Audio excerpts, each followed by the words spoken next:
your host, our King L. The Truth. Peace, everybody. Thanks for tuning in to the Truth Tuesday show with your host, King L. on Hindsight Radio, the information station changing the nation. I hope everybody is doing well.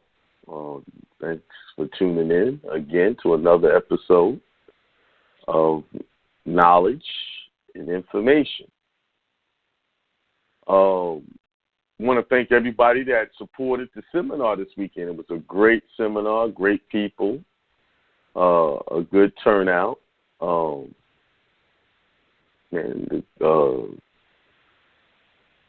good people for the most part. My cousin came and supported me this weekend. And he was there. He was like, man, how do you do that? How do you able to retain all of that information? I said, I don't retain it. It just comes to me as I'm talking. While I'm in the flow, it just comes out. Everybody asking questions and able to answer their questions. And it was a great hotel, Newark, New Jersey. Shouts out to the hotel. They were very hospitable. Classy hotel, 5-star arrangements.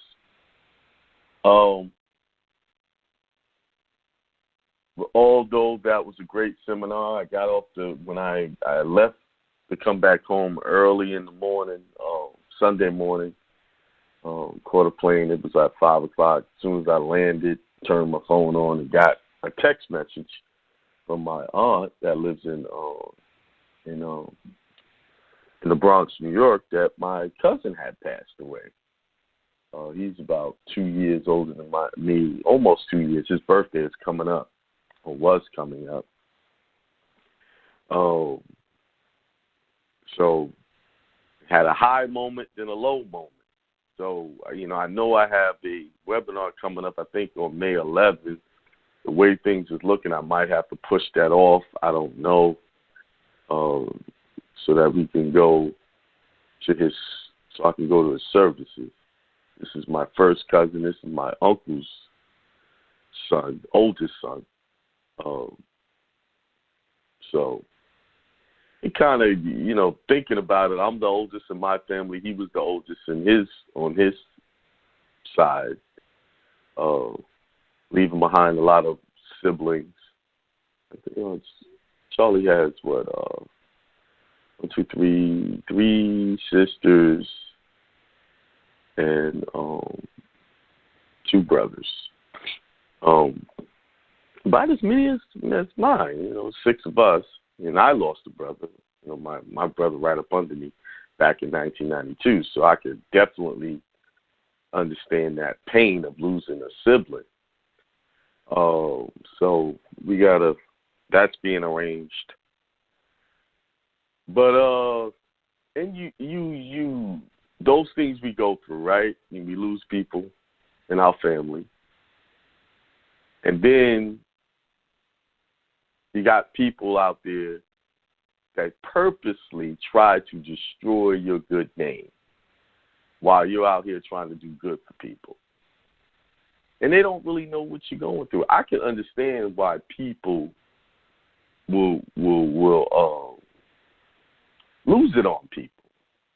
Because people come at you from all directions saying all kind of crazy stuff, but they really don't understand what you're going through. Me and Charlie, I wouldn't say we were super close, but we were cool. We didn't hang out a lot as children.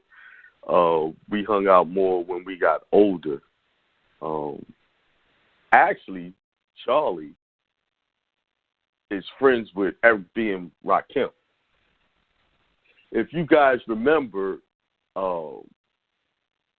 there was a beef that went down with Eric B. and Rakim a long time ago. And I think it was Rakim almost went to jail. But it was my cousin that took the charge for him and did time for him. Charlie. Yes, they hung out in the Bronx. They were tight, and because of that, I don't know, that's part of it. My cousin never really, because he was in the rap industry at one point, and he never really fully went forward with that after he took that charge. I think he did about 2 or 3 years on that. I know part of the story, but yeah. But it's crazy. I was sitting there listening, doing some studying today. I was looking at reading different things about the Indians and came across some information. And you ask yourself, why do people attack you? Why do they go out of their way to destroy you? Now, a lot of people will look at it as a negative. But it's really a positive thing, because if a person has to say your name consistently when you're not even interested in doing business or having anything to do with that person, that means in their mind you are a very powerful being. So powerful that they have to try to bring you down. And it's laughable. Because while you're sitting out there in a whole nother universe, tending to higher consciousness, that's why I play y'all. I play Reverend all the time. I feel, he's into the Christian thing. No, I'm not. I'm into mind science, correcting your thinking, because nothing works without proper thought. Nothing. If your mind ain't on the right information, if your mind is constantly being drawn into negative situations, nothing good will come of that. You will always have problems. This is why I'm so repetitive, playing Reverend Ike over and over again at the beginning of the show, because somebody's going to catch on. And when that person catch on, they're going to do the same thing, and then somebody else is going to catch on. We as a people have been destroying each other for centuries, thousands of years. I was reading these old documents, and it talks exactly about that, how the Indians went from one side of the river to the other to fight the other ones.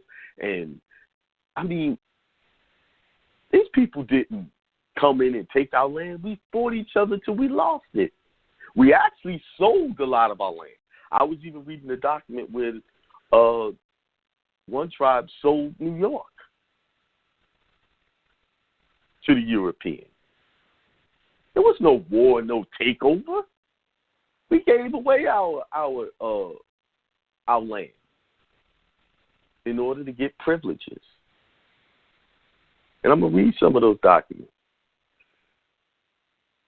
I know the title of the show is The Duties of the Secretary of State. I'm reading that because if you read that, you'll see how important the Secretary of State of the United States is to your nationality process. But back to Reverend Knight. I was listening to a recording. I wanted to play it today, but for some reason I thought I had it up there. It wasn't there. But he was talking about the aspects of your consciousness.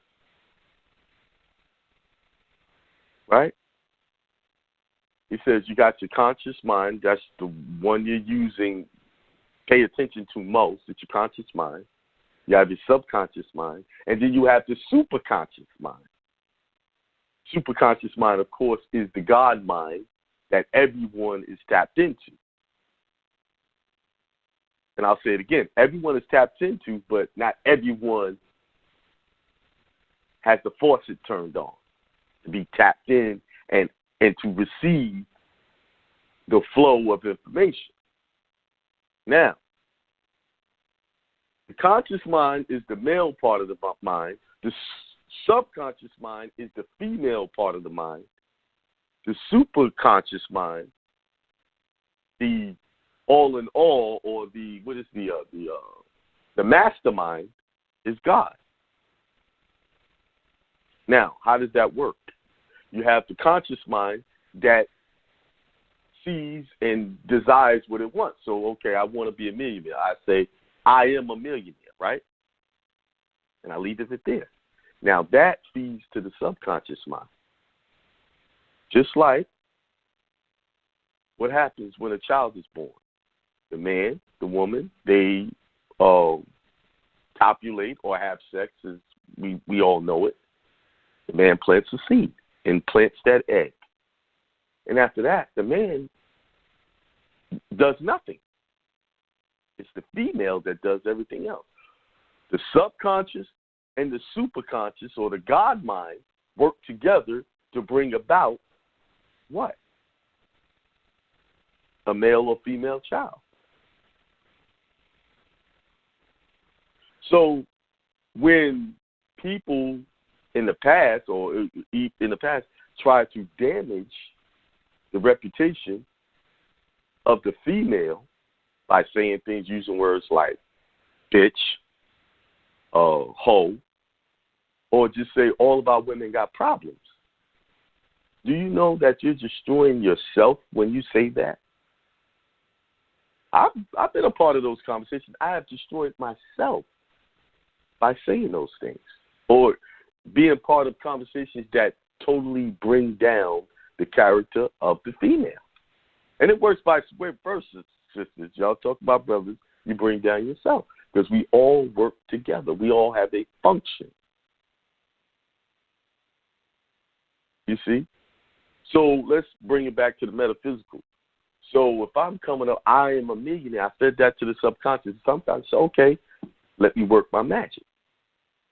So the subconscious and the superconscious, or the mastermind, start to work together, bring that million to you. And all the male has to do is sit back and just proclaim, put it out there. This is how important all of us working together is. Because in a relationship, male, idea, the proclamation. The female is to take that proclamation, nurture it, and make it grow. That's why it's very important that the two work together and be on the same page. Now, the mastermind works in conjunction with the female. That's why you have most females going to church seeking spiritual nourishment, because that's their function, is to grab out there to find that spiritual nourishment and make it grow. But if you're a male and you're not feeding that into your female, your subconscious mind, you grow nothing. Now, brothers, are you going to talk nasty to your own subconscious? Are you going to disrespect your own subconscious? Because if you do, you're going to get nothing but bad results. Y'all see how this was working? If you're talking bad to your own subconscious, you're going to eventually talk bad to the female in your life. And from that, what is she going to nourish? What is she going to grow?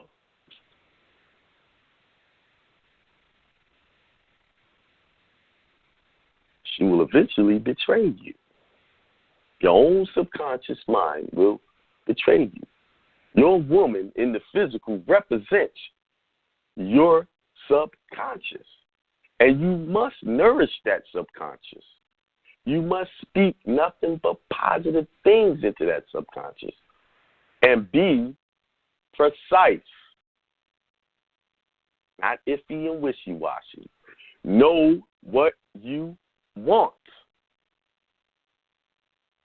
Because if you're iffy and wishy-washy, she will be iffy and wishy-washy with you. It all starts with you planting the right seed. Now, of course, ladies, y'all going to have to be receptive. You know, I'm not saying just take anything, but working together. It's a trinity, a triune, a tribunal. That's why this show is dedicated to positive thinking, positive imagery. Talking about, that's why when you guys open up the line, tell me something good about your life first before you give me your problems. This way I can handle your problems. If I'm getting something positive, and guess what that does? When you talk about positive before you even get into your problems, those problems don't even seem like they're a big deal. You almost answer your own questions when you speak positive, knowing what you want when you're talking. You answer your own questions. Here it's about being self-sufficient in your thinking. Now, remember that. Now, I was reading a lot of these ancient documents, mostly from the 1800s, 1700s. And they all, for the most part, kept referring to our people as American. See, people want to dispute that, but I can't dispute what these records are saying. And I'm going to read snippets of them. May not be able to read them all, but I'm going to read some of them, just so you can get an idea. Before they started calling them Indians, they were calling them Americans. Of course, we would call something else before that. And it was called Ameri, A-M-E-R, with a little accent mark, and then Akan. That's really how it was spelled. Then they had different other spellings, too. You know? So that goes back to all of the nationality, getting that passport done correctly, getting your nationality done correctly. And the more and more I'm seeing how important, because pretty soon they're going to close this door. You know? But anyway, let's go to, let me see which one I'm going to start with first.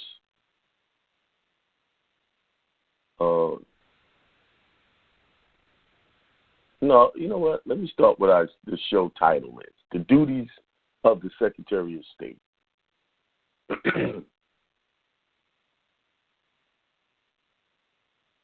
All right, let me put this in the chat for you.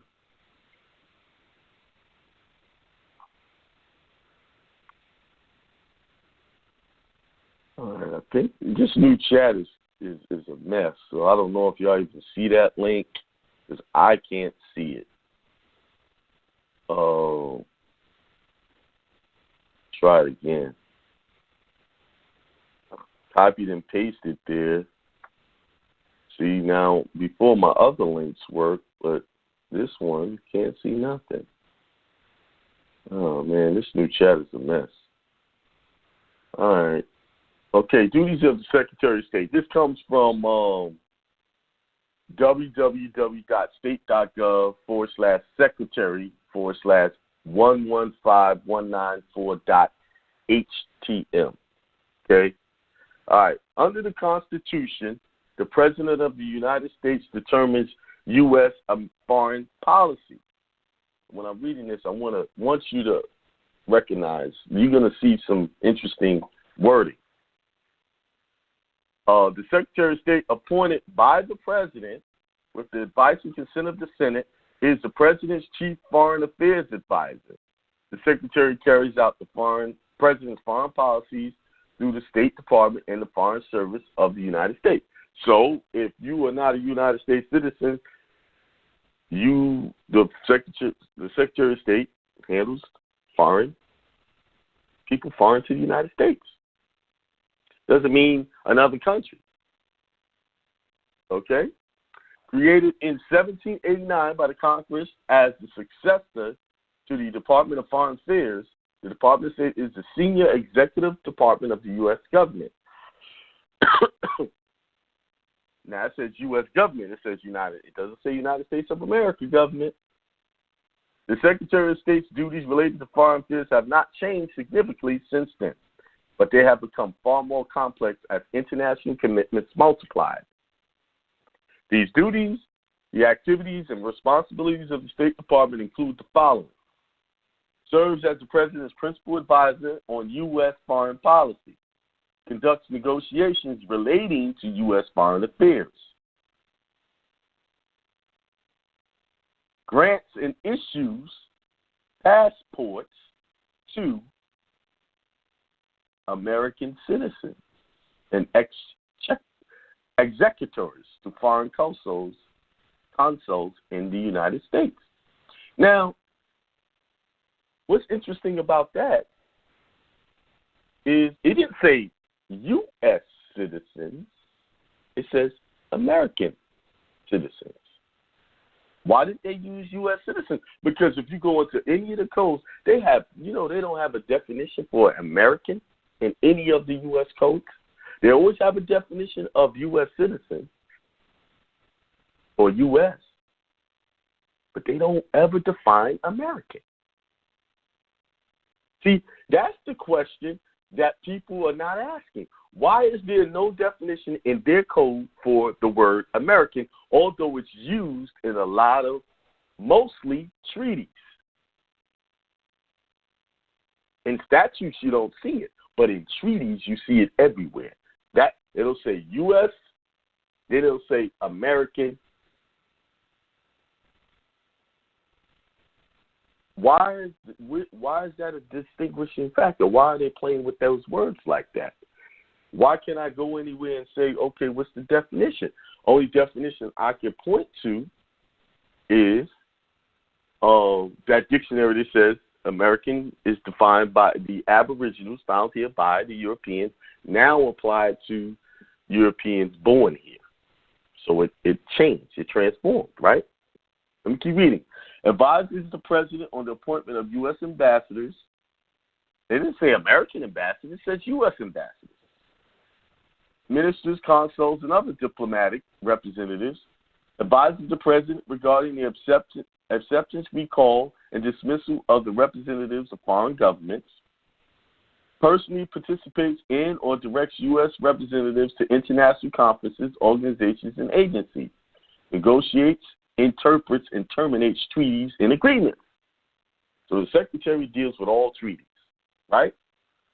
All of them, whether they're part of the Hague or not, right? Ensures the protection of the U.S. government to American citizens. Again, why did they say U.S. government to U.S. citizens? Property and interest in foreign countries. Your states are sovereign, right? They're countries, right? Supervises the administration of U.S. immigration laws abroad. Provides information to American citizens regarding the political, economic, social, cultural, and humanitarian conditions in foreign countries. They keep saying, they're not saying U.S. citizens. Informs the Congress and American citizens on the conduct of U.S. foreign relations. Okay. Lets the Congress know and American citizens. Why aren't they saying U.S. citizens? Why? Y'all know why. The 14th Amendment. 14th Amendment, they're not referring to 14th Amendment here when they say American. On the conduct of U.S. foreign relations. Promotes beneficial economic intercourse between the United States and other countries. Administers the Department of State. Supervises the Foreign Service of the United States. Y'all get the point. The Secretary of State, let me read the rest of it. In addition, the Secretary of State retains domestic responsibilities that Congress entrusted to the State Department in 1789. These include the custody of the Great Seal of the United States, preparation of certain presidential proclamations, publication of treaties and international acts, as well as the official record of foreign relations of the United States, and the custody of certain original treaties and international agreements. The Secretary also serves as the channel of communication between the federal government and the states on the extradition of fugitives to and from foreign countries. There you go. We all know they play with words, but why they keep using American name?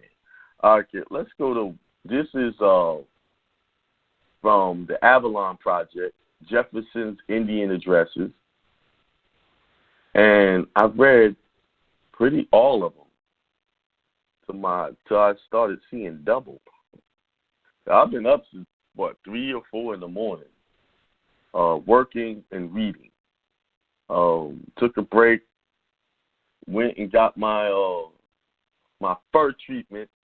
It's spelled PHO, but they pronounce it, the Vietnamese pronounce it fur.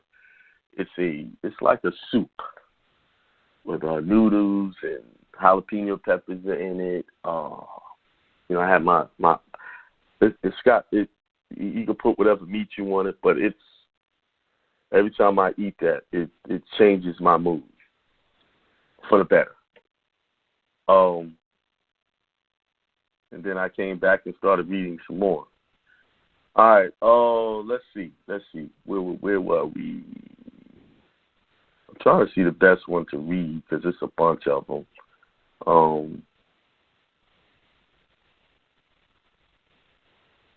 Okay, this one. I'm going to read this one. This is Jefferson's Indian Addresses to Brother John Baptiste de Calhoun. I don't know how to pronounce that. This is from 1781, Charlottesville, Virginia. And pay attention. All right, Brother John Baptiste de Calhoun. I may not be pronouncing that right. I am very much pleased with the visit you have made us, and particularly that it has happened when the wise men from all parts of our country were assembled together in council, and had an opportunity of hearing the friendly discourse you held to me. We are all sensible of your friendship and of the services you have rendered, and I now, for my countrymen, return you thanks, and most particularly for your assistance to the garrison which was besieged by the hostile Indians. I hope it will please the great being above to continue long life in health and in friendship to us, and that your son will afterwards succeed you in wisdom and good disposition and in power over your people. I consider the name you have given as particularly honorable to me, but I value it more as it proves your attachment to my country. So there's an attachment here. We, like you, are Americans, born in the same land and having the same interests. I have carefully attended the figures represented on the skins and to their explanation, and shall always keep them hanging on the walls in remembrance of you and your nation. I have joined with you sincerely in smoking the pipe of peace in this good old custom handed down by your ancestors. So they talk about a peace pipe, and this was handed down by the ancestors. And as such I respect and join in it with reverence. I hope we shall long continue to smoke in friendship together. You find us, brother, engaged in war with a powerful nation. Our forefathers were Englishmen, inhabitants of a little island beyond the great water, and being distressed for land, they came and settled here. As long as we were young and weak, the English whom we had left behind made us carry all our wealth to their country to enrich them.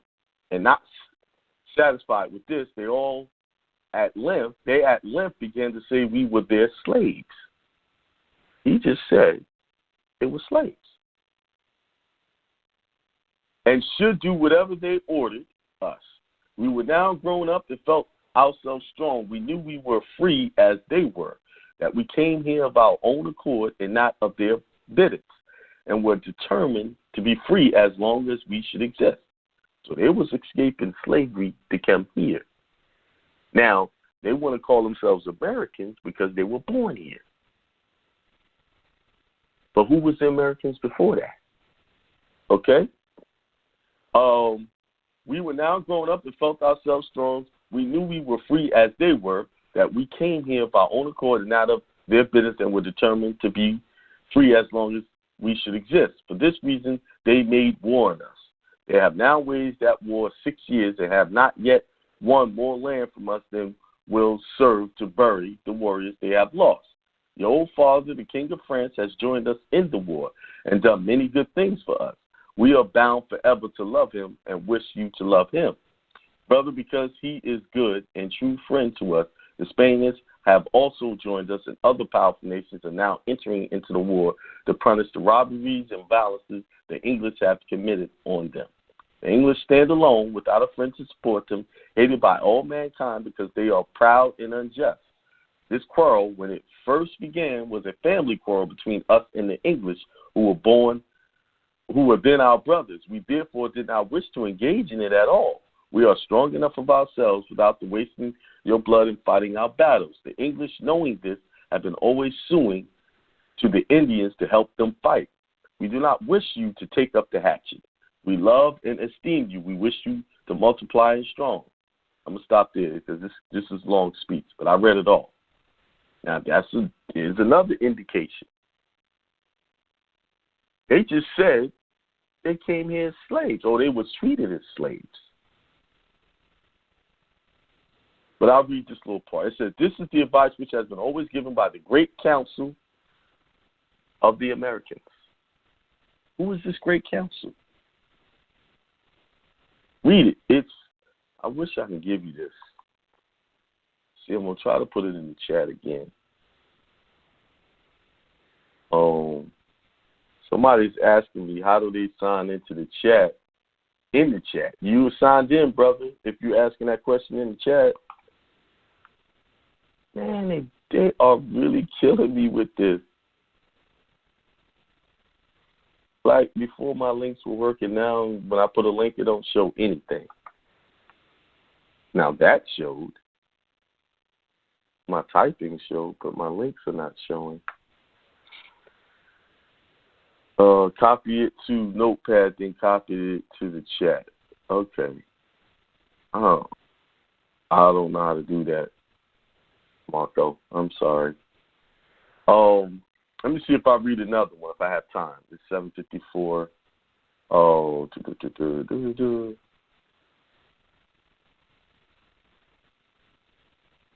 no. What I'm going to do is I'm going to take all of these different letters and put them in the membership site, and then you guys can go read it. But all of these letters refer to our ancestors as American, and they use with Indian as well.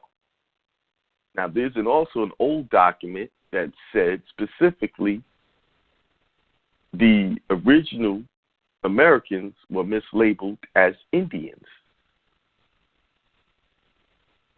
Now, I'm not saying that's the official title, but that's the words they're using in these old treaties.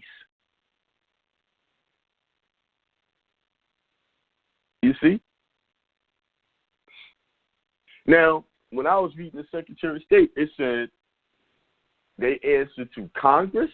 You know, Congress makes all the rules for U.S. citizens under the 14th Amendment. Then the American.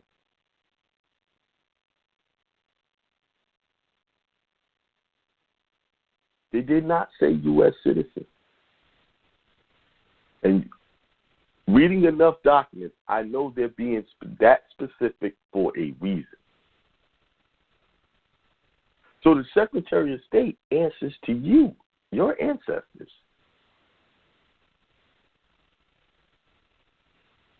There is where the remedy is.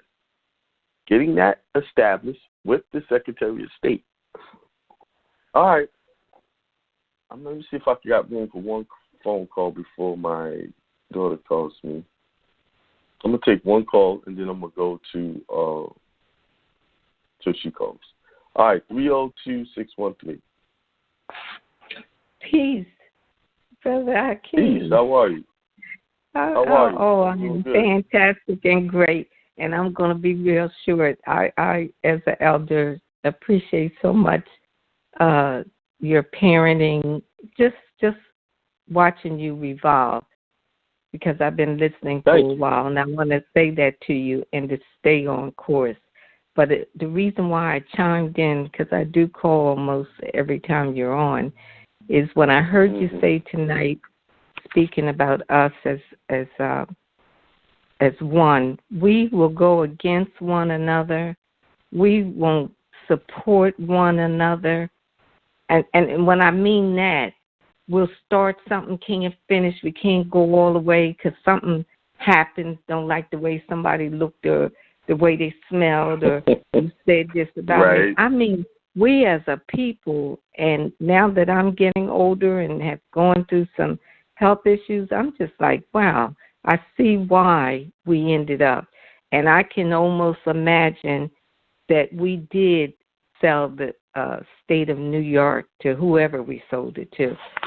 And I'll tell you the reason why. Years ago, my mother, for some reason or another, she wanted to get a lot of information about Hitler. She couldn't understand that war. It was in her air, and I don't know. But one of the things she did find out was that, and that does happen because we get in a lot of mess with these countries, that we have befriended these people. But, you know, at the beginning and the day, they will stick together before they'll stick with us, but we ain't never going to stick together no matter what.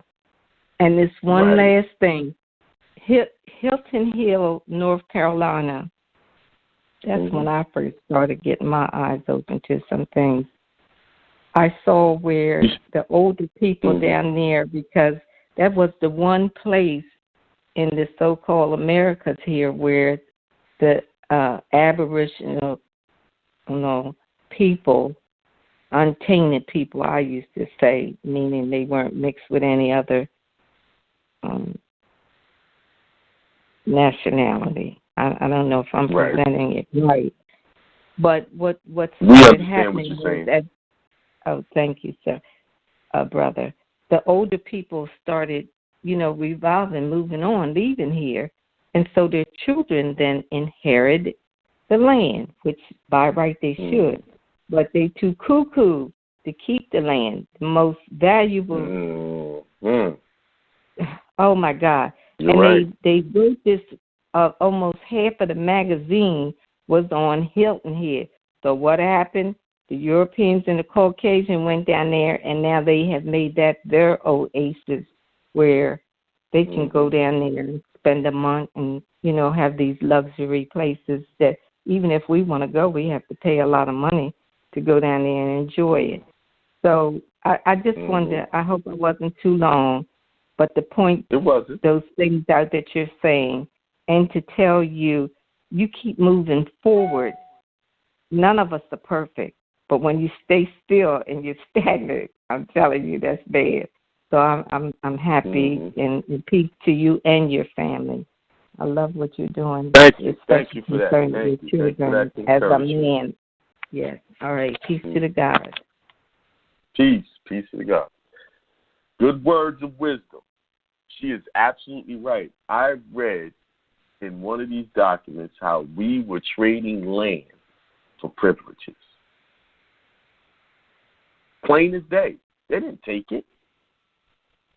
They agreed to give up parts of the land in order to get help against another tribe or to get something to learn. One of them gave up land to learn how to do something. That's my daughter. Let me take a break. I'll be right back.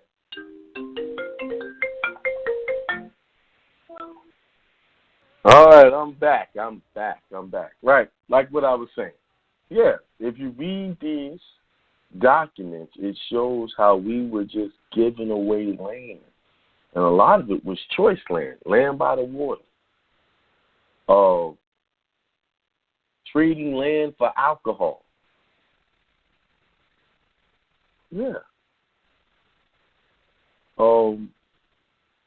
There was no real war that went on other than with each other, like we see, and we are still doing the same, repeating the same nonsense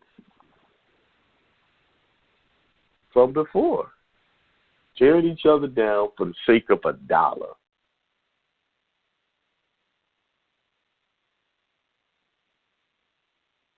People have reduced themselves to petty activities for $1. And they have reduced themselves to that because they in their heart, they don't like themselves. You cannot tear people down and say you like yourself at the same time.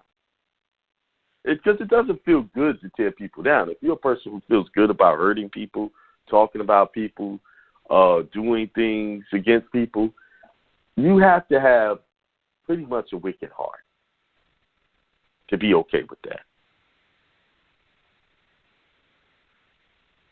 You know? We can't even have a difference of opinion without tearing into each other. So what I believe one thing and you believe another, that's life. That's what makes it beautiful. We all have different ideas about things. Am I 100% right at all times? No. But I do know this. When I take these documents and I use words from these documents in my paperwork, I've seen some life-changing things happen. So that's all I can go on. I can't go on what you believe from 3000 BC, from all this other stuff. I'm going on what's working for the people. You know, I was up 3 o'clock in the morning dealing with a tax case with somebody. You know, watching how these lawyers try to be slick. Because, see, these lawyers that go to school think they're smarter than everybody. So that's their handicap. But then I had to work on another situation for someone else. 3:30 in the morning. That's what time I'm working. I may have taken a cat nap here and there. But read these ancient documents, because these documents are showing exactly what your people did. It also shows what land they gave away, what land they're supposed to have. Shows all of that. Nobody's reading that. Nobody's reading it. Except for, I know Marco sends me a lot of information, but I'm telling you, we're looking at the basic stuff, Article of Confederation, the Constitution, the stuff we've always been. No one is digging into these speeches that they've made. Also, that's on the congressional records. Because really, if you want to get real information, read speeches. Why? Because that's the time when a person can get up and express themselves freely and let out all of their little ideas. And they give away the farm in those speeches. You already see the speech from Ben Tillman, which told you the 14th or 15th Amendment was created to take you away from your nationality and give Congress power over you. There's a reason why that thing says the Secretary of State answered to Congress and answered to the Americans. Why? Because the Congress is over who? Who do they have jurisdiction over? Look, okay, we'll tell you. I'll just pull up the 14th Amendment and read that. So they don't have to tell the U.S. citizens anything or answer to them. It says right in the last part of the 14th Amendment, was the last part. Number 5, it says the Congress shall have power to enforce by appropriate legislation provisions of this article. And if you read number 1, all persons born and naturalized into the United States, basically born into the United States by way of a paper, and subject to the jurisdiction thereof, are citizens of the United States and the state of wherein they reside. It didn't say American citizen anywhere in here. Let's go back and let me read that again to reinforce what I'm saying. It says, grants an issue, no, that's not what I want to read. Informs the Congress and American citizens on the conduct of U.S. foreign relations. So let me ask you a question. When the last time you saw the Secretary of State give a speech to its U.S. citizens, or even inform the U.S. citizens of anything? The reason why you don't hear the Secretary saying anything to U.S. citizens because the true ones that they're calling Americans haven't come forward to get the information.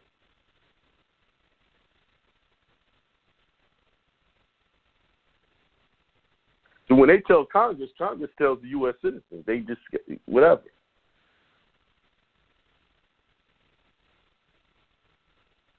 So, I mean, prove me wrong. Pull me up some documents. I can be wrong, but from what I keep reading, I keep running into this over and over again. Like I said, that wasn't our original title, but that's the title they're giving us in order to activate treaties.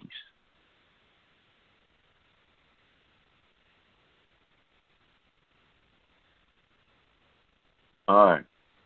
Let's go to the phone lines. Let's get another call. Really appreciate that sister for coming on and sharing that knowledge. She was talking about Hilton Head, South Carolina, I think. Yeah. And if you notice any beach town, like they're taking over the beach town, but a few blocks away from the beach town is our neighborhoods. All of that used to be your ancestors' property. All right, let's go to put your hands up if you got a question. I am tired. Been reading all day, working my mind all day, but I do want to get all your calls. So if you got a question, put it up. Remember, I need positive reinforcement before I get the issues. 919-492. Peace. Peace to the God. How's it going? Hey, what's going on, Mr. National? How you doing? Yes, sir. Doing great things. All right. I should have that video. I had an opportunity to pay work in today. I ain't gonna talk about it right now. I'm still waiting on some stuff. But okay. Did you see the video I showed you? Which one? I get so many videos. You're gonna have to remind me. My bad. I did a video of a documentary for the Power Pan Chief, which was cinema. I'm trying to pronounce it right. I forgot how you pronounce it, but anyway, it's on the video, and he pretty much he was in charge of 30 tribes. He was considered the Power Pan Chief. Uh-huh. And that was his birthplace right there. And that whole road goes all the way up to Jamestown, right? And they got 30 placards. It talks all about the history, like the War of 1812, and they got different plantations on that road. And it's all pretty much ours. Right. It's the road of history. Right. Yeah, that and many others. If I could have given it for some reason, they're not when I could type something into this chat and it'll show up, but when I put a link, it will not show. I don't know why. Let me see. It's because I'm copy and pasting it. I really wanna. I'm doing it. We'll try it again. But go ahead. We keep talking. I'm trying to get these links. Yeah. I really want people to find it. Right.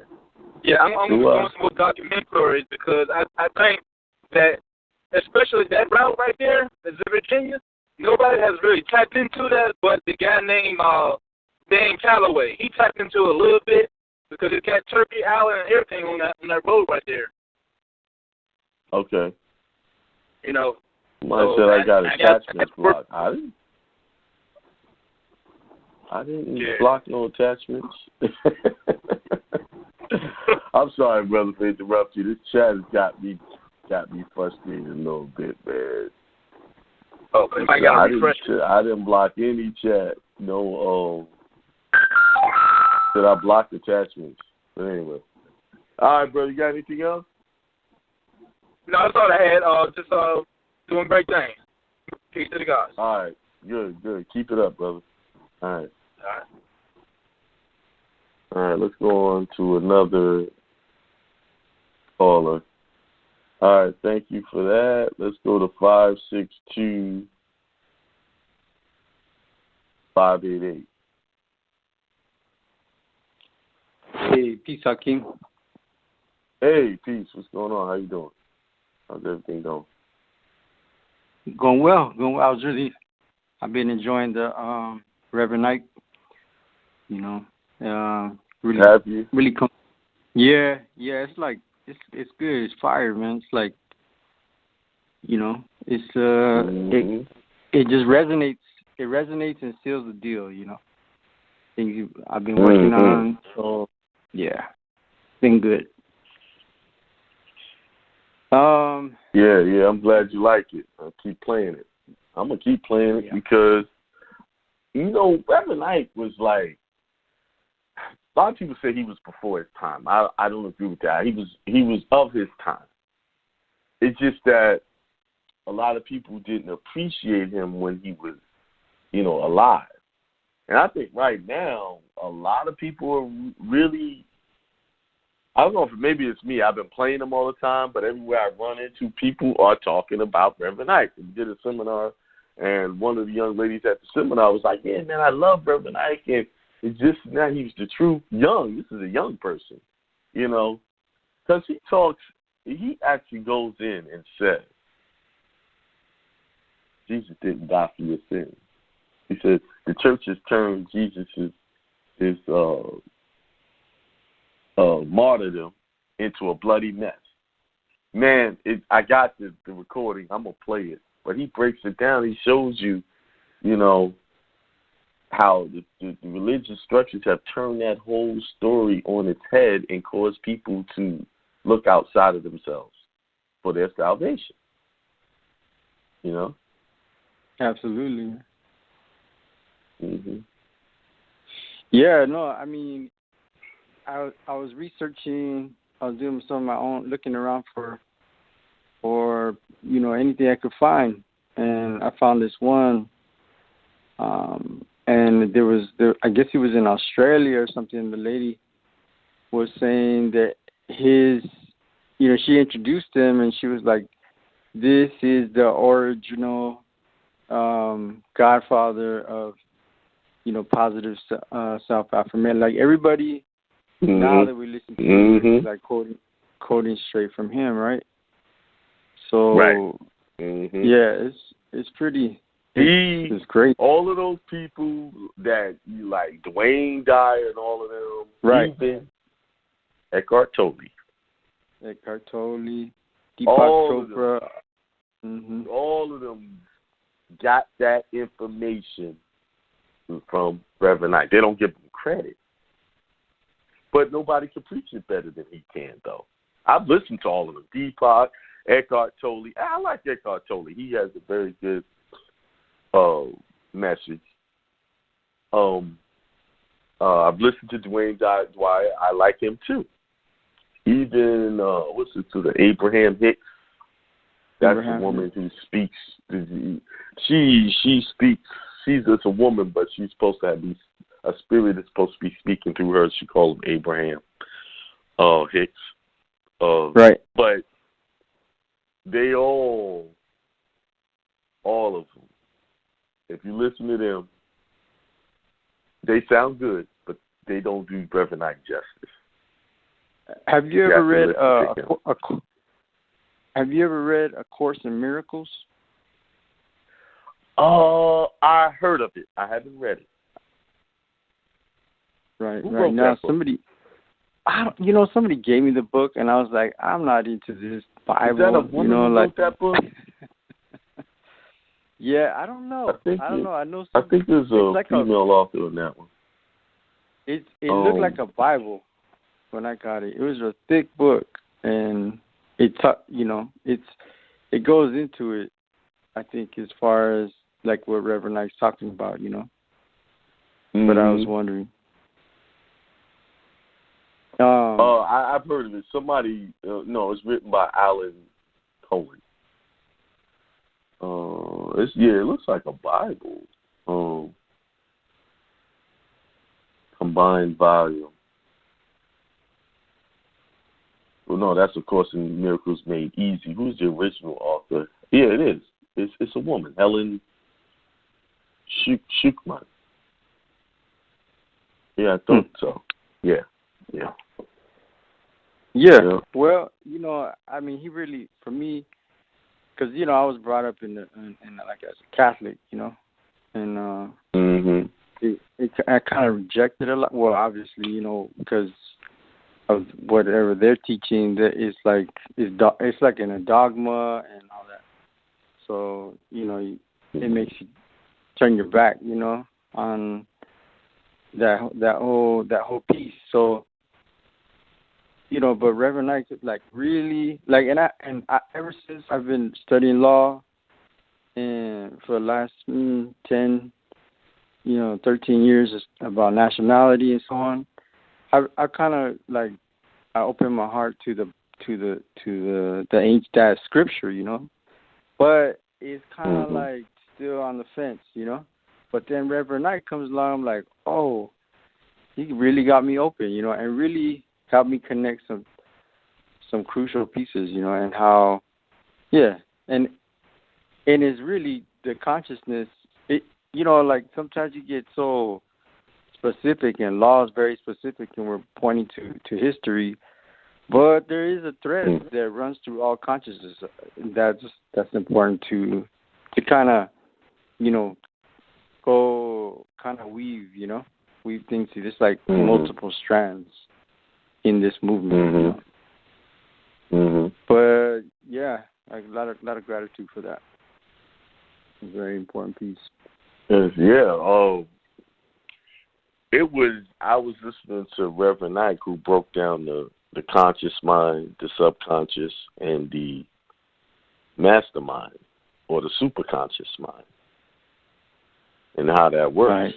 And he was breaking it down how the man, he plants the seed, but it's the subconscious, which is the female part, that makes it grow and fertilize it. And it's sort of like a secret. That's between the woman and the super mind, the God mind. How all of that works. When a woman is nurturing a child, although science says gives you an idea of what's going on, no one really knows for sure how all of that is happening. Right. The emotions involved, the child inside, and all of that, all of those things going on. That's why it's very important that the female psyche is healthy, because her mind is very powerful. It's an expansive mind. Whatever she feels or emits, everything around her is going to feel it.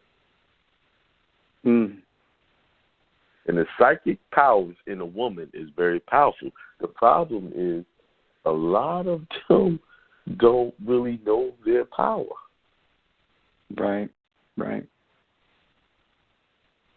Nothing grows without the female. Nothing. You see? Yeah. It's barren. It's very important. Nothing. You need that. Buddha also said, they asked Buddha, who's your mother? He said, Maya, or Ma'at.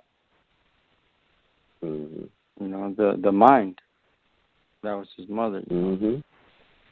Right. So when he talks about the subconscious mind being the female, that means you must nurture that subconscious mind. You must talk to that subconscious mind. Pay attention to it. Give it your full attention. You got to ride with it. You got to ride. Yes. You have to speak good things to it. Yeah. To her, yeah. We haven't been taking care of our subconscious. We've just been feeding it all kind of garbage. Well, yeah, there's so much About fear. movies It's like, we listen to, the songs. Good, I'm sorry. no, there's so much. There's just a lot of fear. I mean, even there's like this the sense of us, that is masculine that does not want to embrace the female. We're saying, okay, I'm not a her, I'm the so. But when you deal with your mind, you kind of, and your emotions, you have to kind of come from that different perspective, like. Mm-hmm. Yeah, you got it. Okay, it's masculine and feminine, and right. the God mind in all of us. Exactly. How can it not be? You come from both. All of them you come from. Right. But just so happens, me being a male, I'm mainly on the masculine end of it, and then a female is on the feminine end of it, and then there's somewhere in the middle. The mastermind, the God mind, brings it all together, connects it all. Yeah, and you get away from opposites and right and wrong. When you think like that, you get more into like flow and energy. Mm-hmm. It's an opening of gateways, because when you have those absolutely, mm-hmm. You're you right. Can't have it. Yeah, it's like it opens up. So. You know what my power is? My power, why I can decipher these documents the way I do? Because I don't have the desire to be right or the desire to be wrong. True. I'm open to whatever comes, and so whatever comes, I can see everything. See, but when a lot of people are reading stuff to support their opinion. Oh, yeah. So that they can come really and teach you their spin. You know what I'm saying? That's what most people, when they're reading stuff, I've been guilty of that too. They're reading stuff to support what they think is right. So they're going to skim until they find that one sentence that supports what they're saying. I don't read like that. If I'm talking this American stuff now if I come across some stuff that disputes what I'm saying and it's bona fide evidence, I'm gonna come back and correct it. Well, I read this, now my mind has changed. Now you see how come the Bible conflicts with each other? Because people are reading and researching, and as they keep learning, oh, wait a minute, things have changed. This is that. Now.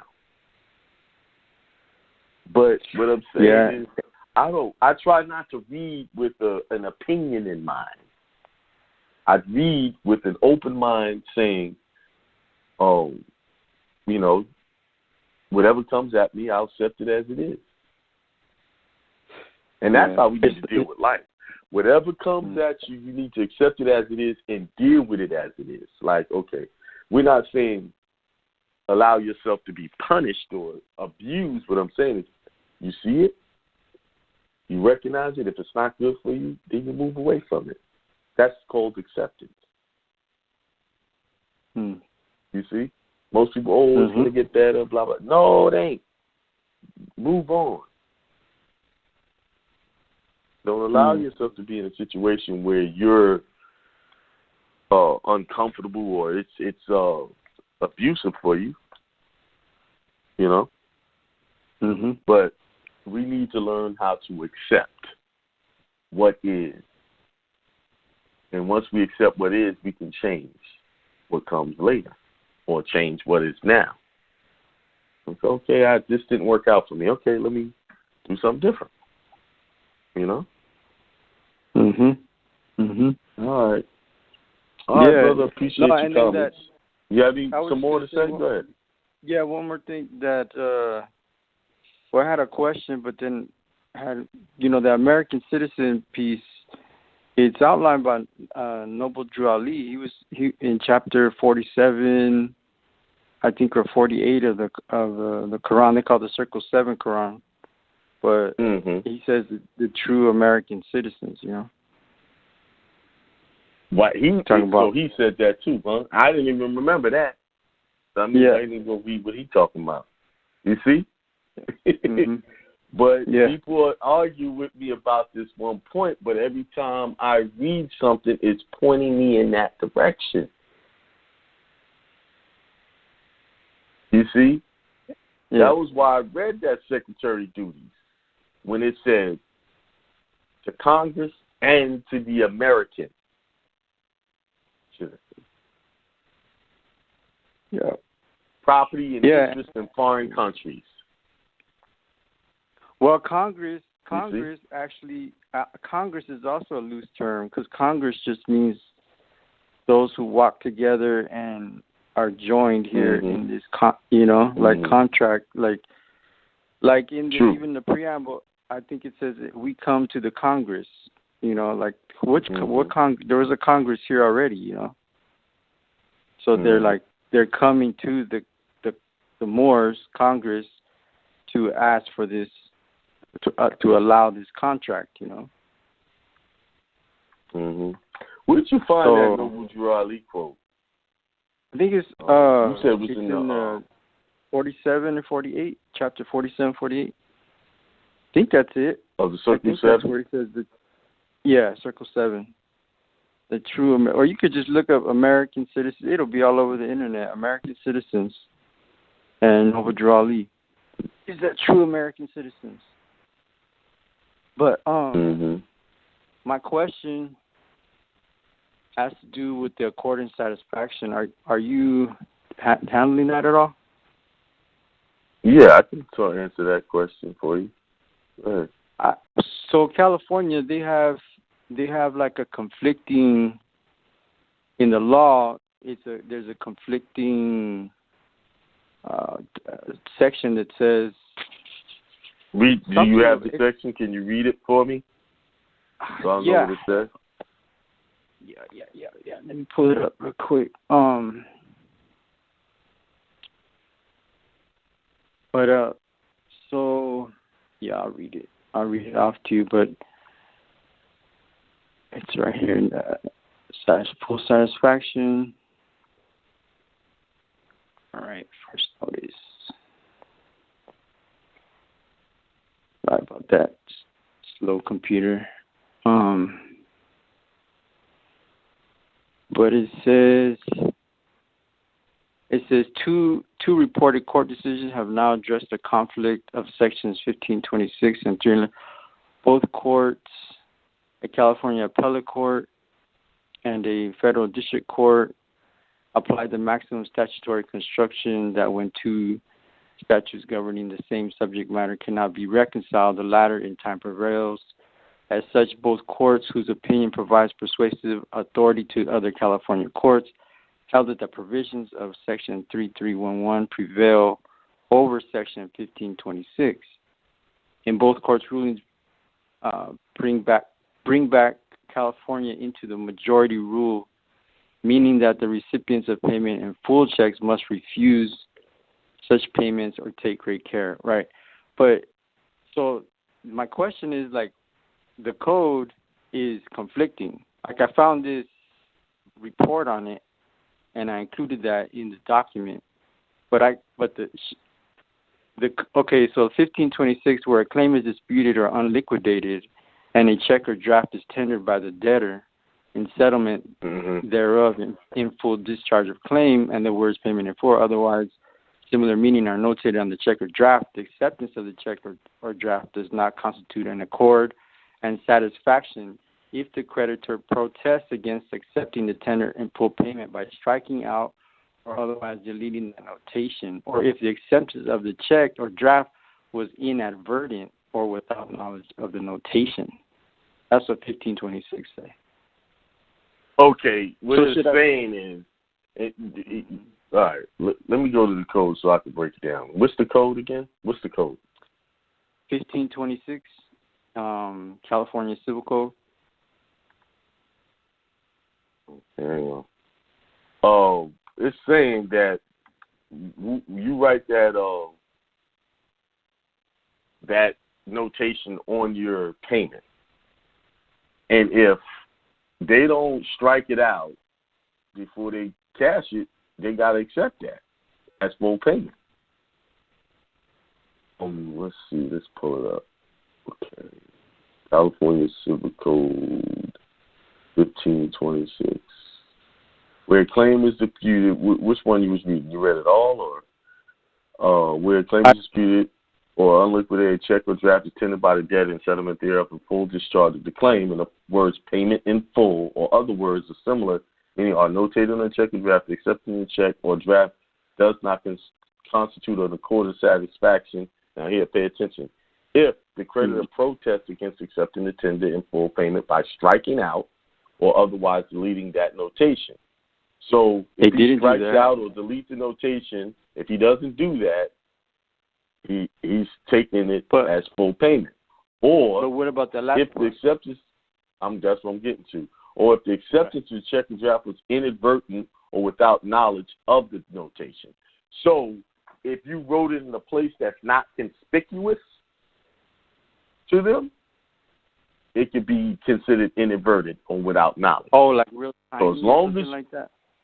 Right, long as you put it in a conspicuous place where there's no doubt about it, they can't overlook it, they have to take it. They took it, cool. And they cast it. Yeah, that's what that's saying. All right. Let's use the word inadvertent. Inadvertent. I'm assuming what it means because I've seen that word before. But let's see what it actually says. It says not resulting from or achieved through deliberate planning. So if it was unintentional, something, but you're being intentional, right? Yeah. By putting that on there, unplanned. So that's legal jargon to confuse you. Right. That's all it is. That's that it's little real last sentence will make cause you to think more on it. Well, what is it? They're playing with words. Yeah. If you write tendered is full satisfaction of the claim on there, or payment in full, that's what it says according to California law, and they do not strike it out or protest it, they have accepted it. That's full payment. Oh, very good. Very good. Yeah. Might do a show on full satisfaction again, because that's actually the best code I've read on a state level when it came to full satisfaction. Yeah. So. All right, brother. And all right. Yeah, brother. I have another question. If you want to get to me after, if you have any time. Go ahead. Go ahead. While I got you on the phone, you might as well go ahead and It has to do with the I appreciate it. Thank you. It has to do with the third party. Well, the debt collector. I was kind of confused. The third party debt collector letter. I was a little confused by who we're supposed to mail it to, because it has mail it to the person who's trying to collect the money from you. Yeah, and there was a bunch of people CC'd on it. Those are just, there was the Department of Treasury samples. Those are just samples. Reason why, because that was you're probably looking at the one I did for IRS. So if it don't apply to you, don't use that. Yeah, that's just samples. Oh, yeah. Okay. Yeah. So this, because I created, it does have Internal Revenue Service. Work for the Internal Revenue. I redid it for the Internal Revenue. Yeah. Okay, well let me ask you, when you do that, one thing that did confuse me was the only one that did confuse me. There's just one. I didn't know if it was because you have. Consumer. Anyway, I guess I'll ask. Consumer Protection Bureau. Yeah, well, it was Consumer Response Center, Federal Trade. No, there was one that I couldn't tell because it said. Well, you go to Consumer Finance Bureau. and then we used to use the Federal Trade Commission, but the Federal Trade Commission doesn't do those type of complaints anymore. It's the consumer finance people. And that's a state level or federal? Any level, yeah. Each state has its own consumer complaint when you're dealing with debt collectors, right? They have it on the state and federal level. The process I use is when I'm having trouble with a third-party debt collector, not only do I send my complaint, my letter to the people that's trying to get the money, I also file a complaint with the Consumer Protection Bureau because they have to answer them. Right. Are they under the office of the Attorney General for the state and for the federal? Because right here it says Attorney General Consumer Protection. In the state level, yes. And the federal level, they're under the Attorney General. All right. That's what I was a little cool. Yeah, because if they're not practicing well, they can be charged with crimes. So then for mine, it's just like a student loan? Mm-hmm. Mine's just a student loan, so I would just do the people that are asking for it, and then that Consumer Protection Bureau. Yeah, with student loans, you could just send it to the people that's asking for it with the student loans. Oh, you're saying when you have a problem with it and they're not respecting it, then when they're not respecting it, you can go take it up higher. Right. In that. But I always started off with regular, not student loans, with regular debt or third-party debt. I go straight to the Consumer Protection because debt collectors are not supposed to be contacting you without your permission. That very first call that they make to you is a violation of the Fair Debt Collection Practices Act. They have to have express permission from you to contact you. Yep. A lot of people don't know that. That very first call is money, $1,000. So record those calls. Keep track of them. They need money. It's free money. And if because like mine is is being served. Like I called them, I was like, they're sending me the promissory note. Because I told them they're going to keep doing that. They're going to do that for a while. It's going to take about 8-9 months to shut that down. They're going to keep, every time you send a letter, they're going to send you that promissory note. With the student loans, it's going to take more than 3 letters to shut that down. So you keep sending it, no contract until they get tired and give it up to the Department of Education.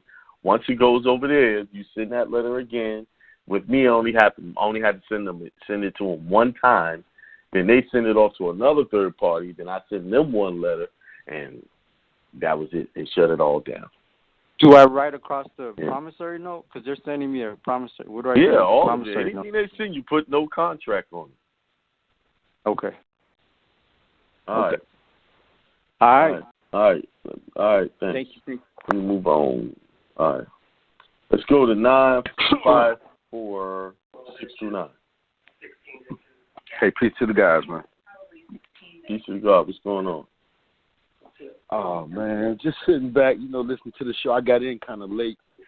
I just wanted to get in and let you know I got a court date for the 9th. Oh, man, you didn't even... On my renunciation.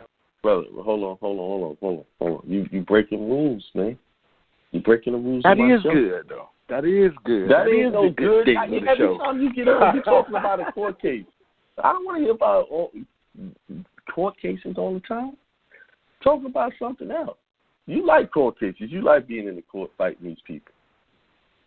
That's your thing. Y'all gave me the rules, man. You said all roads lead to court. I give you the rules. I don't want to never let my defense down. Rules to protect yourself while you're not trying to get into problems. Just sometimes you get into situations you need it.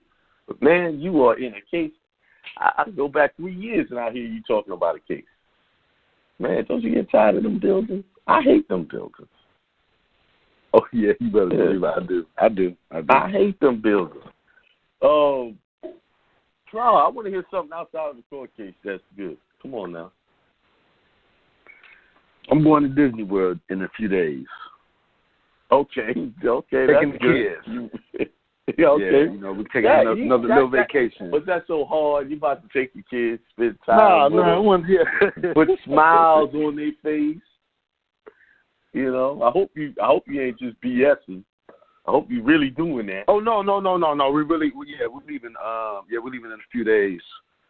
Right, that should have been my stepson's birthday. I'm excited to take the family to the Disney World and we gonna celebrate his birthday. All right, now what's up? What's up with the court case? Well, no, I go to court for my nationality.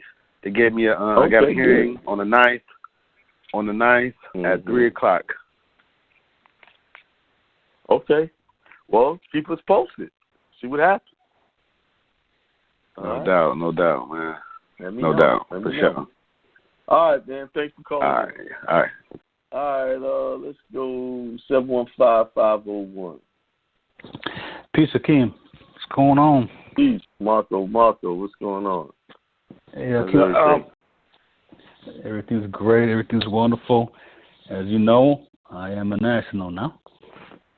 I'm good. Right. You got you got your passport now, right? Yeah. Yes, sir. That's my happiness right there. That's my happy for today. Good job. Thank you. Oh, it's all because of you, man. It's all because of you, dude. Thank you. Oh, because you took the time and did it. I just showed you the well, you direct me in the right way. Yeah, exactly. And my thanks to you. As far as the chat goes, you can paste your link in there, but don't put the HTTPS : // Oh. If you just take that out, you can paste stuff. So it looks like they don't want you putting any web links in there. But if you take that out, you could paste whatever you want in there. All right, let me try that. About? So do like let me put archive. the duties of the secretary in there. No, it didn't do that. No, it didn't. So take the HTTP. Yeah, just leave that out and copy everything else.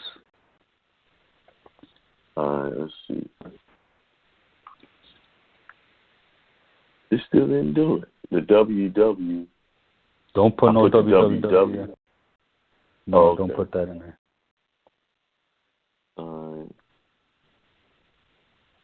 Hey, really messing me up with this. I don't like this chat. I'm gonna have to find another forum. I've been working on some other stuff to do. I'm gonna still have to keep this blog talk because everybody knows this number. But some we can get to chat. Well, I might open up a go-to meeting while I'm doing my show. That'd be cool. But the problem with go-to meeting is the problem people don't know how to mute out their mics. People can unmute themselves. That's the problem. People are inconsiderate, and they'll come in there all kind of crazy doing go on in the background. And hey, plus there's the whole time telling people to mute out their mic. There's a limitation too on that too. You can only have so many people. Of course, that's bogging down. I can get 150 in the people in that. Okay. Cool. Mm-hmm. But you're right, man. You're so right about these books, these old books. People, you gotta look at these old books, and a great place to find these old books is a website called archive.org. And man, they got a plethora of old books there, man. The only thing is that you gotta go digging and start reading. Right. Like as you were talking about, like our people sold land. They sold land to these Europeans. A lot of them just like you said, for cigarettes, alcohol, whatever the hell. Bull crap. Just stupid crap, man. Like, just giving up land. Now. Yeah, they gave up the whole. I read one where they gave up all of New York. Now I know it wasn't the whole New York. I think they were talking about like Manhattan, parts of it. Yeah. And I've man, if I could find that book, there's a book where this dude, he was like the owner of Virginia, like the mayor of Virginia, and he's writing to Washington. And it was all of his letters writing to Washington. And he's talking about how Washington is being friends with other Indians to attack other Indians and getting information from other Indians and blah, blah, blah. They turn against each other, and it's saying like how Washington would give them money for information, and then vice versa. They'd give land to Washington. There was a lot of bad deals going on, you know. Mm-hmm. But and also I found a cool book too for those. I'll put it in the chat. As far as people that don't understand their state's constitution, I found this old book on archive.org that breaks down like my state's constitution, but it kind of explains a lot what each line or each part of the Constitution is, which is pretty cool. And it was an old book that they used to teach kids in the 1800s in public schools about their state constitution, which they probably don't do anymore. And that's the link right there. But I just had to put my 2 cents in. And again, thank you. So what do you think about the whole American thing? Because the American thing, documents, it's everywhere. You hit it on a dot. That's what we are. When we're nationals, that's what we are. We're Americans, or United States of America. We're American citizens. American. Well, American. They put it together. Right. They stuck it all together. Yeah, but go ahead, I'm sorry. Mary is really Tamari, which is Egypt, and Khan is another word for kings. So it's like I forgot what Tamari means, but it's like the land of the kings or the priests. So Khan is really Khan or Chan or Can. So it's Tamari Khan. So that's what like America too. There's a lot of, like you said, there's a lot of different ways they spell it down, but that's what we are, the Tamaricans, you know, or Americans. Then when they wrote the treaties, they used American. They knew what they were doing. They wrote the treaty. Wrote the treaty, that's the words they used. And what really opened my eyes, I said, how come they got the Secretary of State answering to Congress and then to Americans on foreign affairs? Because when you read the codes, they do not define American anywhere. They'll say Indian in there. They don't have no definition. There's not a definition in any of the codes. Why are they hiding that specific word? If they're they don't want you to know. They don't want you to know that United States citizens is different from American citizens. Right. Or Americans. They're two different things. Right. When you're a national, when you go back to America, that's what you are. You're an American, you know. You're not a U.S. Citizen. What do you think, Hakeem? But now, when you go overseas, guess what they call you? If you go and say you're from the United States of America, the people call you American over there. They call you American. They don't say U.S. citizen. Nope. They call you Americans. You're American, right? When I go to I've been to other places. Oh, you're American. Yep. Exactly. You see? Just like if you go to Mexico, you're a Mexican, or you know, or them coming over here, whatever. Yeah. I'm just looking at the fact that if I want to activate or get the right treaty activated, I got to look at how they broke, because the treaty is what? That's what you would call the trust indenture, right? Saying how they're supposed to do business. So, okay, boom, boom, boom. Oh, I got to line myself. Now, what I'm saying, if you're gonna use it, I wouldn't use American by itself. I would say more American, more Aboriginal. Yeah, it makes it stronger. On the front of it, right? Yeah. You know, so I can really take on my ancestry. Mm-hmm.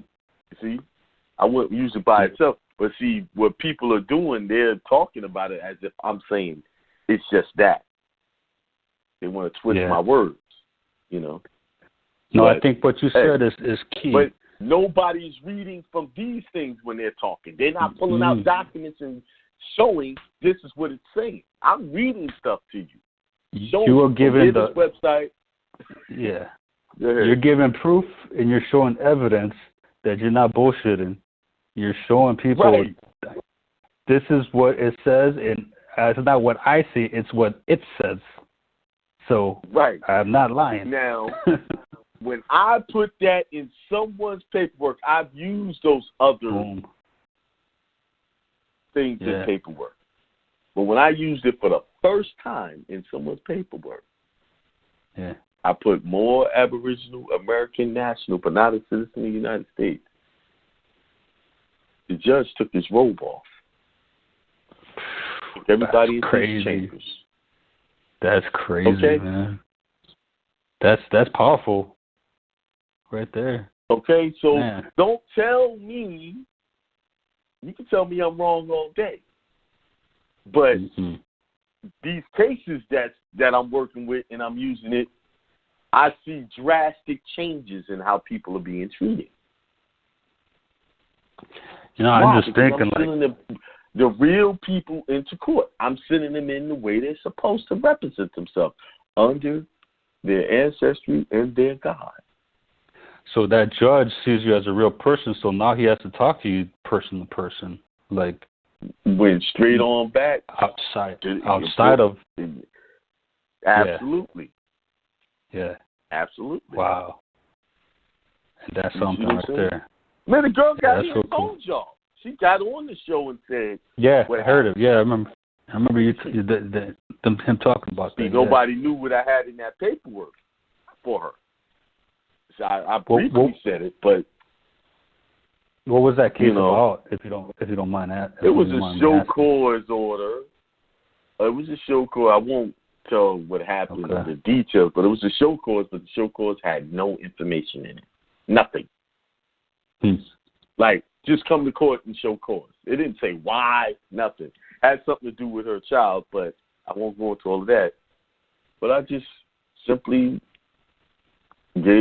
introduced her a certain way and then went into the spill of the case and so Akeem, that word off. Now when you're a national and you're an American, the Secretary of State, when you write to him, he has to listen to you. There's no question he can't. Let's go back to what it just said. His duties. He informs the more Aboriginal American nationals on the conduct of U.S. foreign relations. What does that mean? How am I being informed? Because I don't remember the Secretary of State ever giving a speech to just speak to the public in general. No.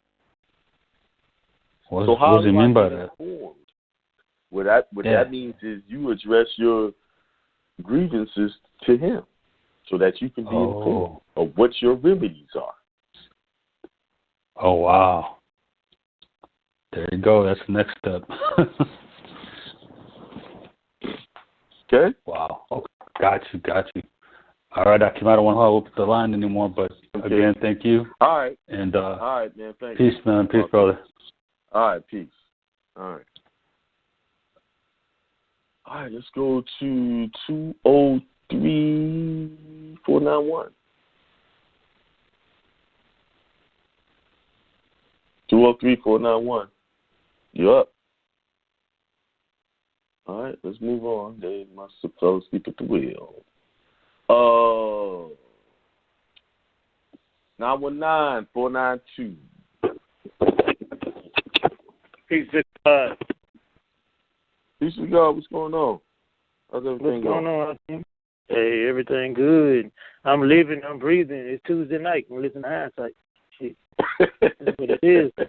That's good to hear. All right. Sure, man. When am I going to get some of them scale boys fish and chips? Man, listen, hopefully, I went and did my inspection with the county. Everything good with my truck, right? It's just, I had put some water tanks on it, but she said I need a bigger one. So I'm just waiting on them. I ordered them today. They should be here by May the 3rd.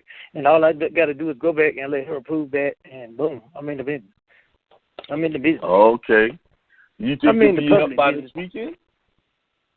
No, I doubt it very seriously. I got an event this weekend that I'm trying to go to, but I could do like private events, you know what I'm saying, stuff like that. But if I'm in the city where it might be a state they're gonna come through, they're gonna want to see some permits and all that stuff. But you know. Okay, you can do like a little. Okay, got you. Yeah, a little side stuff. Matter of fact, I'm gonna do have you ever heard of trail rides where all these guys with horses is black people with horses, with Moors with horses? No, I never heard of it. No. Man, listen, let me tell you, it's big out here, right? And I got a schedule, and it's one every weekend from now to September. And they all over the place. Matter of fact, they got one in Charlotte, but it's big, man. It's they all ride their horses and bring out their RV and all that stuff. Oh, I gotta check that out. Okay, that sounds cool. Big. Yeah, that's big. So you mean to tell me I need to get me a you mean you talking about 4-wheelers RV or just like those? No, RVs. They bring the RV. Listen, they just go to like somebody who owns a lot of land, right? And all of these people these guys got horses. They ride horses. And what I mean by RVs, they bring them out from Thursday. I think it started Friday to Sunday. They bring out the RVs, and RVs is what I'm talking about is some big things you sleep in, camper things, pool box. Okay, the ones you drive. Okay, got you. Yeah, and they got the horse trailers. And man, I'm talking about it might be 700, 800, 1,000 people. You know what I'm saying? And they all you know, camp out and cook and eat and party all in that area. You know what I'm saying? They just, like I said, a big slap. Yeah, I got one of those this week. Got you. Yeah, okay. She make you killing at that. Definitely. She make you killing. Yeah, just all right. Where's that going to be at? Where's it going to be? It's in a place called Pine Top. It's out here towards Rocky Mount. Okay, out near where you are? Okay. Yeah, it's up this way. All right. Well, that's good. I'm glad you're getting it off the ground. I'll be in a theater near you soon.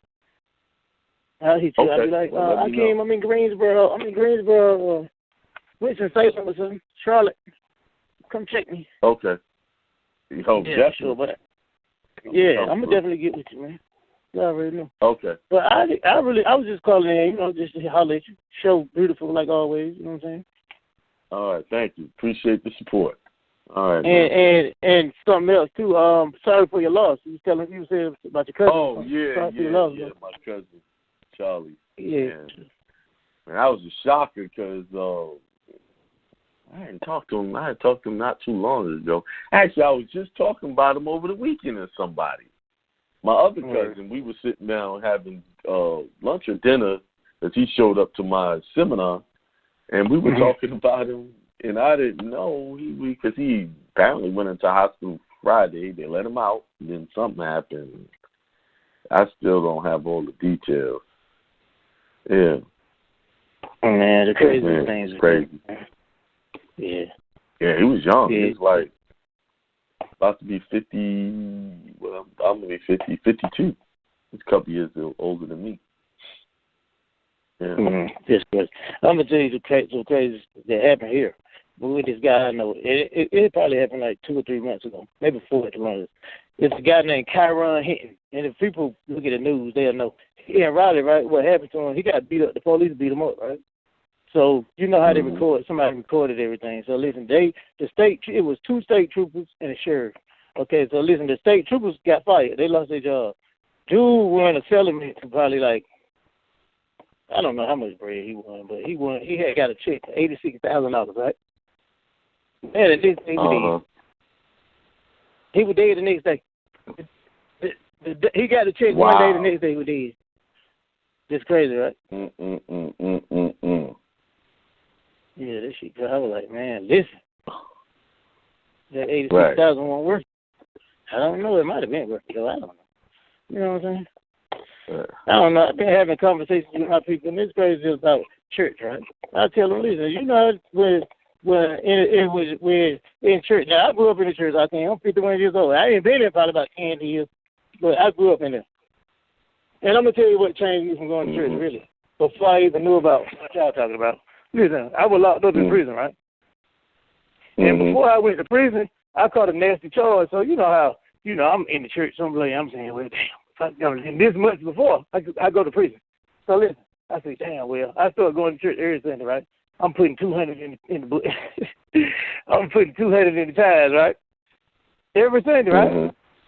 Man, when I get locked up and do 3 years in the penitentiary, the church sent me a motherfucking letter with nail diamonds. I was mad as hell. They sent me a letter, with like a get well card shit. And listen, it didn't have a money order for $5 in it. And the thing that made me so mad about it, right? My daddy is a treasurer of the damn church. Right? So listen, I was like, man, bump church. So after that, man, listen, I said, man, I ain't never going to that church. No, I don't think I've been. I might go, if my mom says something to me about going, I might show up in there for her to see me or something. But other than that, man, all right. Yeah. They ain't even seen you nothing for the commissary. Man, they just gave me a dime, bro. I was like, man, after that, I was over. But at the time, I was into more side at the time. So it was kind of like pushing me away from it anyway. But it was like, as soon as I started learning about something better, it just attracted me to it. You know what I'm saying? Like I tell everybody, like I have my people come to me and they be talking about, gee, how you do it, man? You look like you so. I was like, bro, I just never been afraid to do what I want to do for me. You know what I'm saying? Right. Man, right. I ain't had a job. Man, I ain't worked for nobody with a job. Man, I ain't had a job since 2000. Right, you 19 years. Yeah, this is the last. Listen, and the only reason I did it then is because I was trying to buy a house, so I had to show some income. So I worked for a year, and after I bought my crib, it was over for. I did it.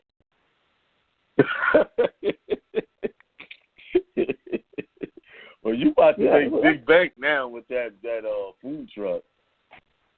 Yeah, I already know. Yeah. I know it's gonna go down. Man, I got so many people calling me. You might make me get into the food truck business. I heard that. Come on with it. I make a hell of a potatoes. Well, you know they got those potatoes. They got a potato truck out here. Listen, bro, they got a truck called stuffed potatoes. Bro, I swear, that truck is, they'd be stupid. Like, people coming for it, they be having a big baked potatoes sliced up, and they be putting chicken, that pork ham, beef, shrimp, and loaded up with sour cream. And people, man, they probably paying $10 for them, especially if you get them real big potatoes. They probably pay $10 a piece for them potatoes all day long. Yep, I get the red potatoes. I like those red potatoes, and I slice them up into little slices, and I fry them up. The little red skin potatoes. Yeah, they good, right? Fry them up with a little sea salt and some. I use what is it? Basil on them. Oh, okay. They come out pretty good. Yeah, they are good. I know exactly what you're talking about. Yeah. Red skin. All right, man. Well, I'll be ready when you're ready. Oh, come all check you out. All right, man. All right. Peace. All right, take it easy. All right, let's go on to 31043. Peace, Akeem. What's good? What's good with you? Peace. Everything's good with me.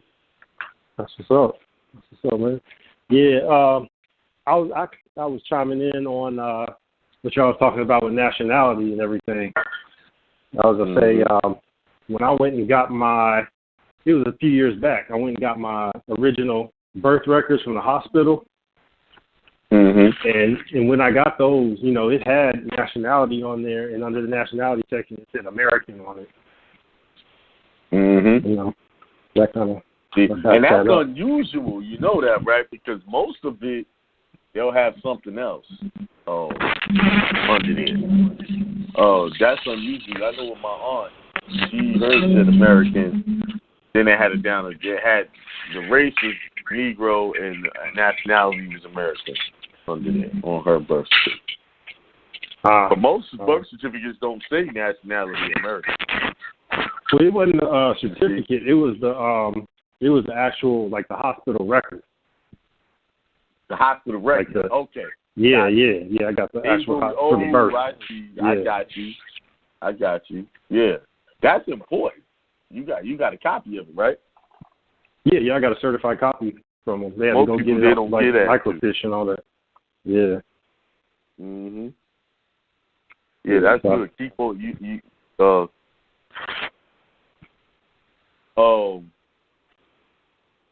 keep that. That's gonna be valuable. Trust me. Yeah. Trust me. Thank you. As I keep digging and pulling it out. Yeah, man. Right. What else you got? What's your thoughts on that thing? I just got my non-UCC in, so I was about to go ahead and do the, I've been to the seminars and everything with you. So I was about to go ahead and put in my case for the nationality on the state level. Are you still thinking, I know there's a couple of different options you can use. You can say America's Aboriginal, or you could say like whatever your state is. Let me just use myself as an example. I use more Aboriginal New Yorker national, but not a citizen of the United States. That's what I've used before, but now I would use more Aboriginal New Yorker American national, but not a citizen of the United States. I got you. Kind of put it all in there so they know it's American. Yeah. I got a little bit of time to look into that. See, you got to keep in mind, you want to use what they're not using. Right. Anything they're not identifying as a U.S. citizen, like Native American is a U.S. citizen. American Indian is a U.S. citizen because they in their GPO manual it says it. That those are U.S. citizens. You see? Right. So anything you use pretty much anything they don't have in their system as being one of their properties that's under Congress control. Right. Yeah, it doesn't fit in one of those categories. Yeah, that makes sense. Yours in New York, did it ever come out of appeals or? No, mine's just stuck there. I'm going a whole different route where I created a petition that attacks it on the biographical data level. Oh, okay. I showed it in the seminar.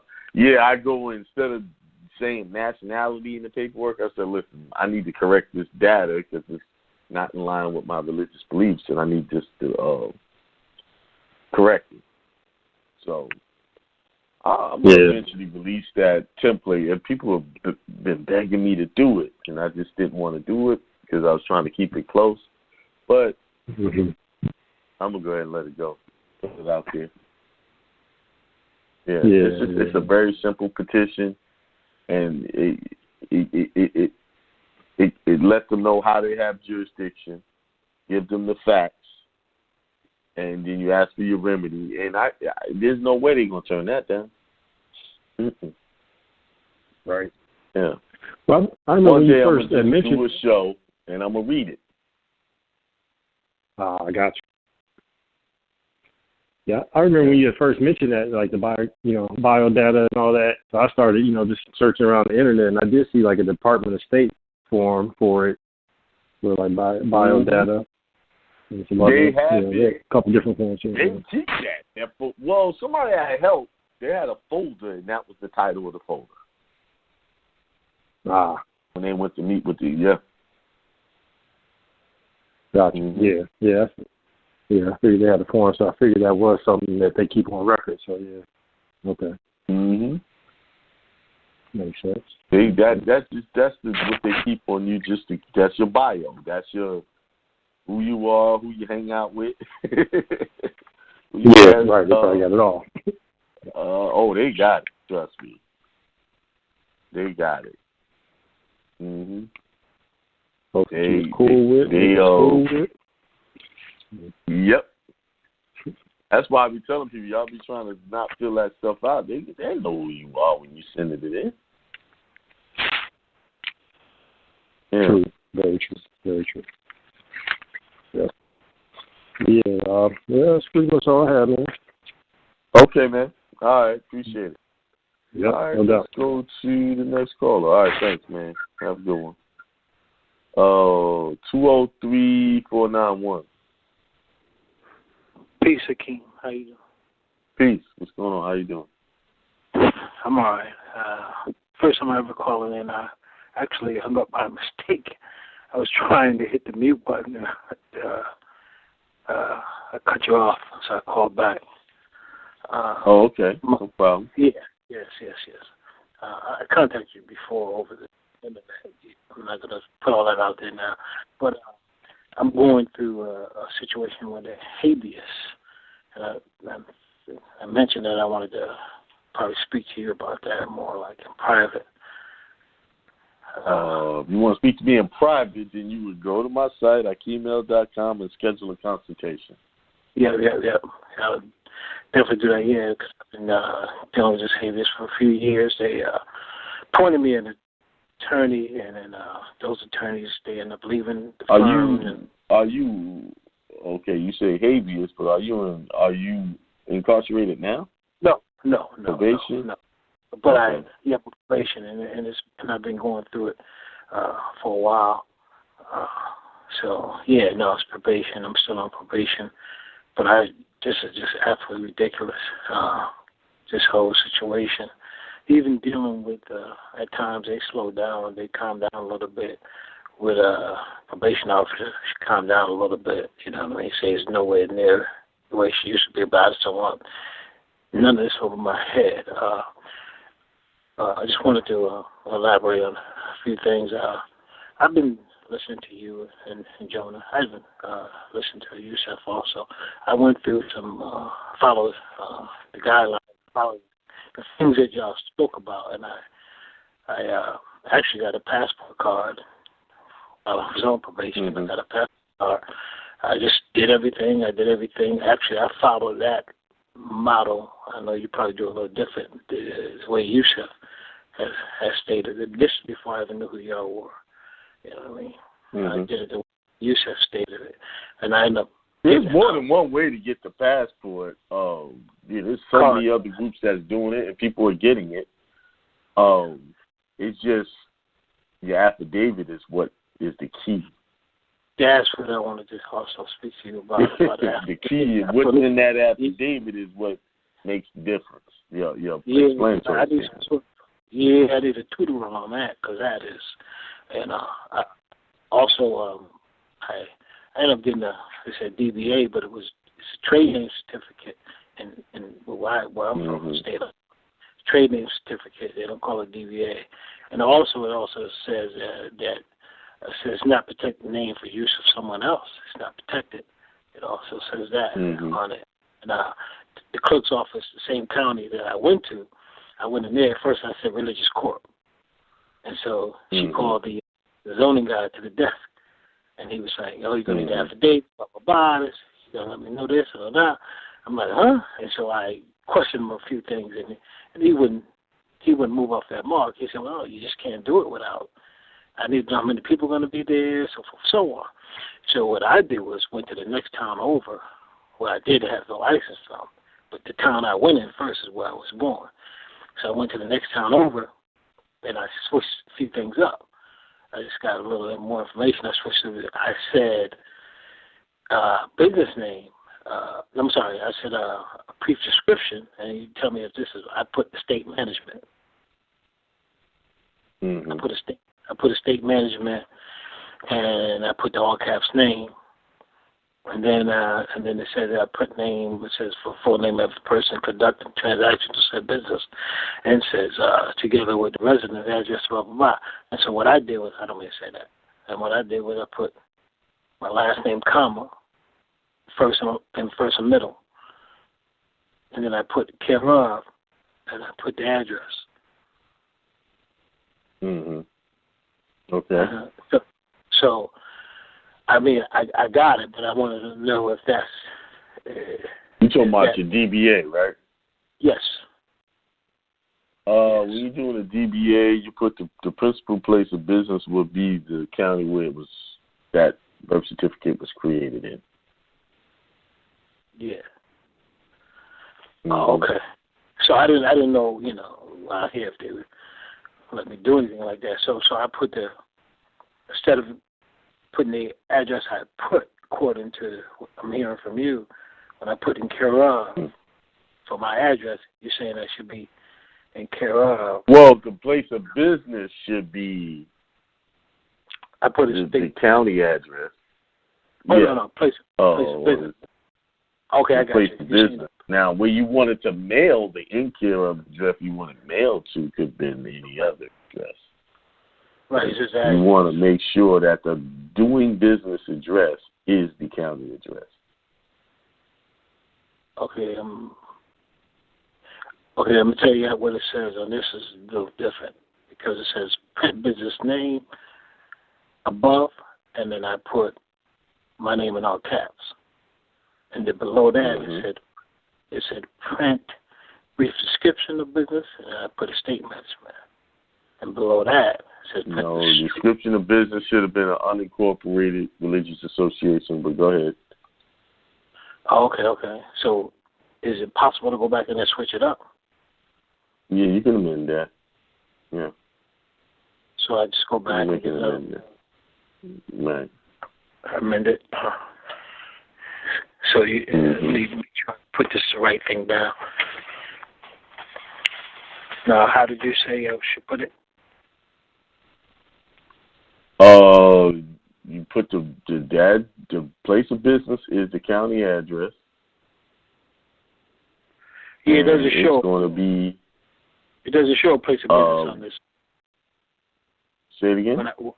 It doesn't show a place of business on this. It just said print brief description of business. It doesn't show unincorporated religious association.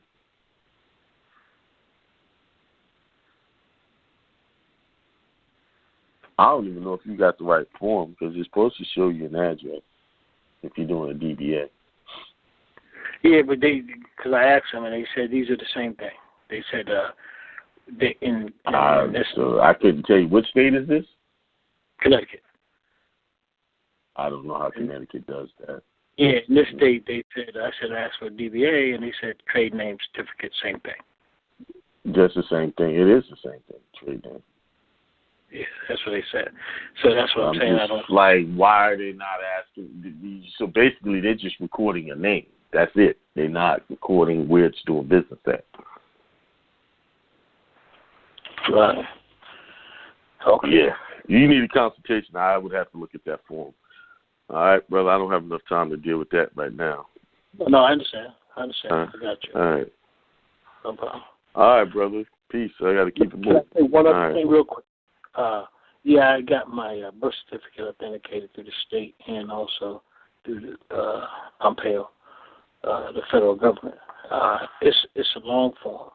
On the mine, it says the race of the parents. It just says black. Now, I got this through the county. I didn't get this through the state. What's your question? You know what I'm saying? Does it make a difference if you got it from the county or the state? It don't make a difference. If you just authenticating the birth certificate, it doesn't make a difference. Okay. All right. Thank you. Peace. Peace.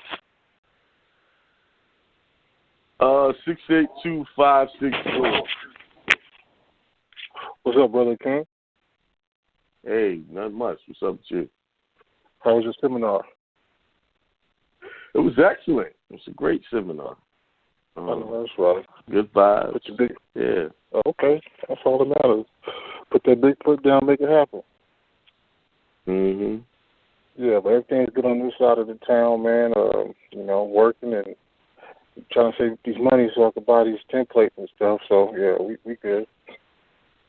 Okay. So I don't want to bother you, brother. I was just wondering, as a CDL driver, how do you stay private with that? You know what I'm saying? There's no private with CDL because you're out there. But you can do your injunction. You can still do your nationality because a lot of CDL drivers have done their injunction and have gotten great success from it. Oh, okay. So I thought that if I did my, because you're still doing the, I guess, the driver license template, is that Yeah, you can do that too. Yeah. Yep. You can do that. Okay. That's not going to interfere with it. Actually, that'll make it better. Oh, okay. Because I thought that if I'd done that, I'll be still working. I'll be in private and public at the same time. You know, it's not. If you're driving, if you have a license, that's not private. So there's no way to be private and have a license at the same time. But it will let them know who you are from a nationality point of view, and you will be treated differently. Oh, okay, I got you. If you want to be private, you got to give up all that, those privileges, which is a license. So getting the IDP doesn't. Still get that. Yeah, if you want to be private, you want to totally be out. You can't have a driver's license and be totally private. Oh, damn. Mm-hmm. Okay, so I guess I won't be private then, if that's the case, right? Yeah, you don't have to be. You still got to make a living, brother. You got to be realistic about this thing. How you going to eat if you don't have a driver's license to drive that truck? That's how you feed yourself. Right, doing commerce. Okay. Right. What I created that driver's license program was for people just like you. So that you can still have the license and still be recognized as a national at the same time. And get all the benefits of being a national. Yes. Okay, I understand that. I feel good about the situation. Okay. All right. I have a driver's license. I got one. I never gave up my driver's license. I never, people was talking about I'm not driving. I never was, my spirit never moved me to do that. I'm not knocking anybody that does that. It's just that, listen, man, I realize who I am in this world. I am a man of color. Okay. And it's open season for people like me. So why am I going to add to that recipe? Okay, that's right. You see what I'm saying? And go where they knocking these cops. I have my injunction, everything in. But what I'm saying is, I renting a car. Listen, but you can rent a car with IDP too. You say you somebody told me it was. Somebody told me the rates are different when they rent it with an IDP. It's actually cheaper for some reason. I don't know. That's what I heard. I don't have any bona fide evidence from that. So, it's good to have both, IDP though. too. Okay. You have IDP. Okay. Wow. Okay. Man. Okay. I just move forward now. So I was just wondering, man. My mind won't let me get no rest. So I'm like, man, how can I do this thing, man, with a Class A CDL? You know what I'm saying? And still be private. Nah, listen. You got to eat, man. You need that. Ain't no way you're gonna be able to drive to these companies without it. For sure. But I was planning on getting my own thing going, get my own, company jumping. No, you get your own thing going and let somebody else drive for you. Too. If you want to really go private, run the company through a trust. Yeah. Okay. So on that DBA, I'll just put the name of the company down on the second portion of the DBA. I don't know. You see, you're asking me a question I can't answer because every state's process is different. You have to. They'll tell you. You go to the place, say you want to do a DBA. They will tell you exactly what to do. Okay, 10-4. All right, bro. All right. So thank you. Have a blessed one, bro. All right, peace, man. All right. Peace.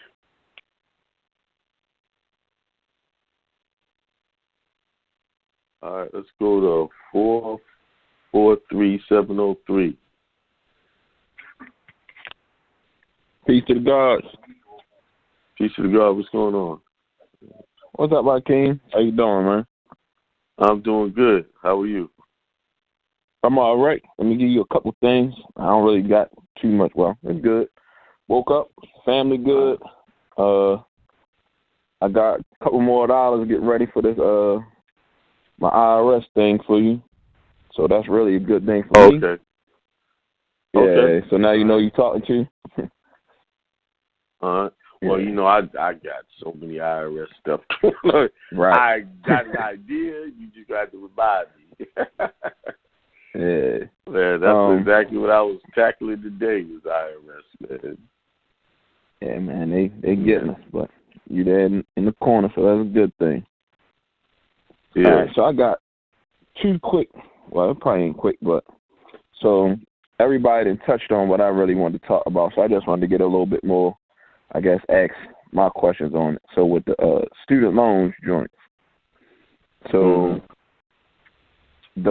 I'm just trying to figure out the proper way to attack it because I did the third party and I ain't really get no remedy with it. How long did you do it? You got to keep doing it, man. You got to keep hitting them. They'll yield eventually. So, it took me almost a year. You got that? No, I know I ain't do. I sent it out to them like 3 times. You got to. I say, keep telling y'all got to keep hitting them until they stop. And give it up to the Department of Education. That's what you're waiting for. So I'm waiting for them to send it there. And then Department of Education going to send you a letter.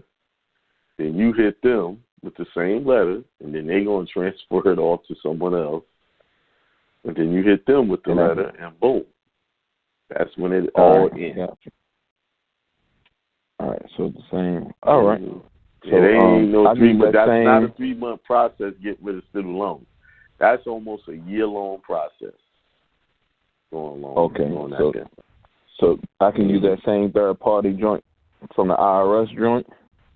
I'm just trying to look at a different path. No, you're going to have to edit that. You're going to have to edit it to fit the... Oh, yeah, I know I will edit it, but I'm saying use the same type of verbiage. Yeah, use the same one. It's yes.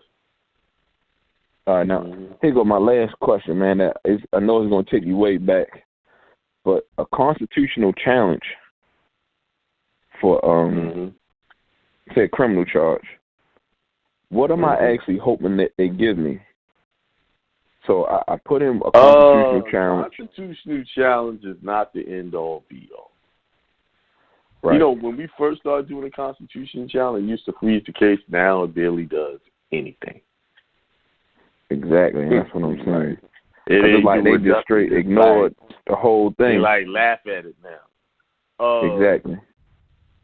So what I do with the constitutional challenge, I still use it. It's still effective. The problem with the constitutional challenge is people just do the constitutional challenge. They just put that, hey, I'm constitutional challenge, and they put the constitutional statements in there, right? That's it. Go back and read Rule 5.1 again. See, what was overlooked is you have to have a brief, because it says identify the paper that raises the constitutional challenge. Right. You read that. What do you think they're referring to when it says that?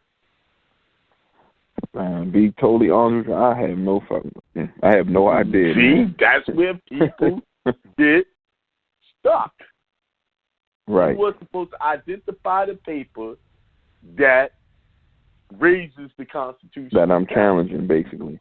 And so whatever charge or whatever. Even I, when I first was doing it, wasn't doing it right. It's your brief in support of the constitutional challenge that raises it. So you have to have a brief in support of your constitutional challenge and go into more detail about why it's unconstitutional. And supply whatever it say if they wrote you a ticket. That's unconstitutional. So even using that code or just exclude that code, just what it was actually for? Just all you're doing is writing your side of the story. It's almost like writing an affidavit, but you have to say brief in support of your constitutional challenge. Everybody would just, okay, constitutional challenge, boom. But no one ever paid attention to that one sentence that says, identify the paper that raises the constitutional challenge. Yeah, I know I didn't. Okay. I didn't. Yeah, you don't woke me up because I was a little sleepy, but I'm going to read this thing. So people have missed this over and over again. I put something in. I'm like, man, you ain't respond to this joint at all. Then I had remedy with one joint. It is because it wasn't solid. It had gaps. And okay, it's like the movie The Matrix, right? Mm-hmm. Neo in his first movie can't use the same fighting style in the new movie. True. We got away with the adapted for so long because they never saw that. They didn't have time. Now they adapted the rules to really study it. Now they done studied it and said, "Wait a minute, hold up, this has got missing." It says, "Notice by a party that files a pleading, written motion, or other paper drawing into question the constitutionality of a federal or state statute must promptly, 1, file a notice of constitutional question, stating the question and identifying the paper that raises it." Right? Go look at the chart, the 5.1 template. What is it? It don't raise no paper. It don't point to a paper. It don't, and that's what I'm going by. I'm like, man. And so one of them. So I had remedy with the traffic joint. Now I know you don't really deal with the house joint. I ain't had no remedy with that one. But my homeboy had remedy with a criminal joint. All the same format all the way around. And we just basically went out the template and went from there. Now here's the other hole in that. Here's the other one. You ready? A. I'm ready. A federal statute is questioned and the parties do not include the United States, one of its agencies, or one of its officers or employees in the official capacity. Or B, a state statute is questioned and the parties do not include the state, one of its agencies, or one of its officers or employees in an official capacity. Now, when you raise in the constitutionality of the traffic ticket, isn't it one of the state or stat a party to that? Mm-hmm. Serve the notice of paper on the Attorney General of the United States. If a federal state statute is questioned, or on the state Attorney General, if the state statute is questioned, either by certified or registered mail or by sending it to an electronic address designated by the Attorney General for this purpose. Now, certification by the court must, under 28, that's simple, everybody does that. Under 28 U.S.C. 24.3, certify the appropriate Attorney General that a statute has been questioned. So the court also has to notify the Attorney General. Now, unless the court sets a later time, the Attorney General may intervene within 60 days, meaning you don't have to, after the notice is filed or after the court certifies the challenge, whichever is earlier. Before the time to intervene expires, the court may reject the constitutional challenge, but may not enter a final judgment holding the statute unconstitutional. So the court can still reject it, but it can't rule on it, saying that it's unconstitutional. They can't enter a final judgment, but the court can still reject it, even if the Attorney General doesn't come in. Doesn't respond, right? And see, that's what I was stuck at, because I'm like, man, what the hell am I really seeking? Because what if the Attorney General does step in and be like, yeah, it is constitutional, and that's it? Well, he can't. Well, he most likely, only time I've ever seen an Attorney General come in is when, a victim was involved. Right. All this is victimless crimes. Come in because they know those are all unconstitutional. See, I thought it was something that we were seeking from them to say or respond to. No, you really right kind of way. For them not to respond. It's not. And that's what I was. The 5.1 needs to be put in with other paperwork. It can't go in by itself. And it used to stand by itself. You know, when we first started, it was working. Boom, boom, boom. But the reason why is because they weren't used to seeing that, so they didn't know how to deal with that. So they, instead of dealing with it and studying it and figuring out how to beat it, they just moved on. Now they have had their meetings and they've studied it and they know how to just, I can just reject this bye. Right. But see, what they can't reject is a properly filed motion to dismiss, asserting all of the rules under 12B1, all of those rules. See, you need all of those together. That's why I have the traffic ticket in place, because all of that is put together. Actually, I got to go back in them and enhance that, make it a little tighter, because as time goes on, things get stronger. That's why things have to be updated every so often. We have to update. We can't be using stuff from 4 or 5 years ago now, because it's not. These people are evolved. They done got used to that. We got to keep ahead of them. Yeah. Stay stagnant. Just like that sister said in earlier, we can't stay still. We got to keep moving forward. Right. Unfortunately, not only are they trying to hinder us from moving forward, our own people are trying to slow us down with rhetoric, talking about things that have nothing to do with solutions. Putting each other down type stuff. Why was that solving your problems? You knowing personal things about me or anybody else. Yeah. But I do got one thing to say, man. I'm happy you changed. How did that happen?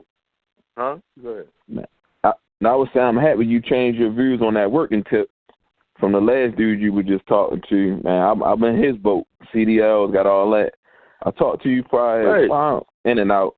You was all heavy on, man, we can't do nothing if we working for them. You can't be public and private. I'm just happy to hear that you got a little adjustment on that, to understand that everybody ain't in that same mindset as you would grind on their own. Some people still do need to happen.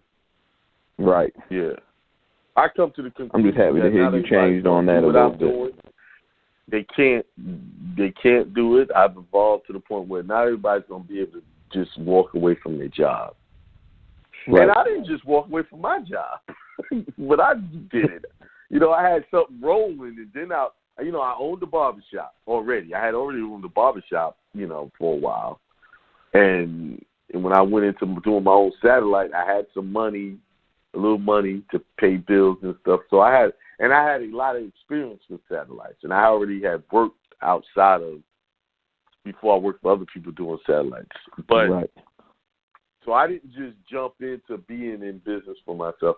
And I do understand not everybody can't do it or will.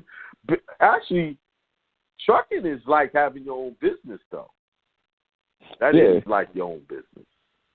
So, because most of the people, they 1099 you, and you drive for different companies, pick up loads for different things. So, no, that's like that. Because actually, that's funny you say that. I just talked to someone else who they got their own truck. They're about to get more trucks, so they got their own thing going with that. Just imagine it now. I was helping him, like, listen, man, set up a truck and put your trucking company up under it. Yep. I mean, I was talking to you about that before, man. I understood some of that, but that's why we were talking about the CPNs. And I was like, man, I really deal with the trust on the trust end, because I really didn't understand what the CPN was, but I knew what you were getting at behind what you was talking about by not using the social. But I just looked at it a different way by using the trust. I guess playing that game with. If you use a trust as your doing business with, that's a CPN. It's credit profile. Yeah, I know. I didn't understand that first. Yeah, it's the same thing. It's any number you use for credit purposes. So a CPN is even a social. Yeah. It's just, I'm saying, don't use the social. Don't tie it up to social. Use your EIN, your trust. Right. Let your trust own it, things like that. Yeah. Yeah. Man, that's all I really got, man. I know I'll be getting up with you probably in like a week or two after I come off vacation. Sit down and run on the other end, the other private stuff we've been talking about. Where you going on vacation? Friday, Vegas. Oh, Vegas. Okay. Well, have a good time. Yeah.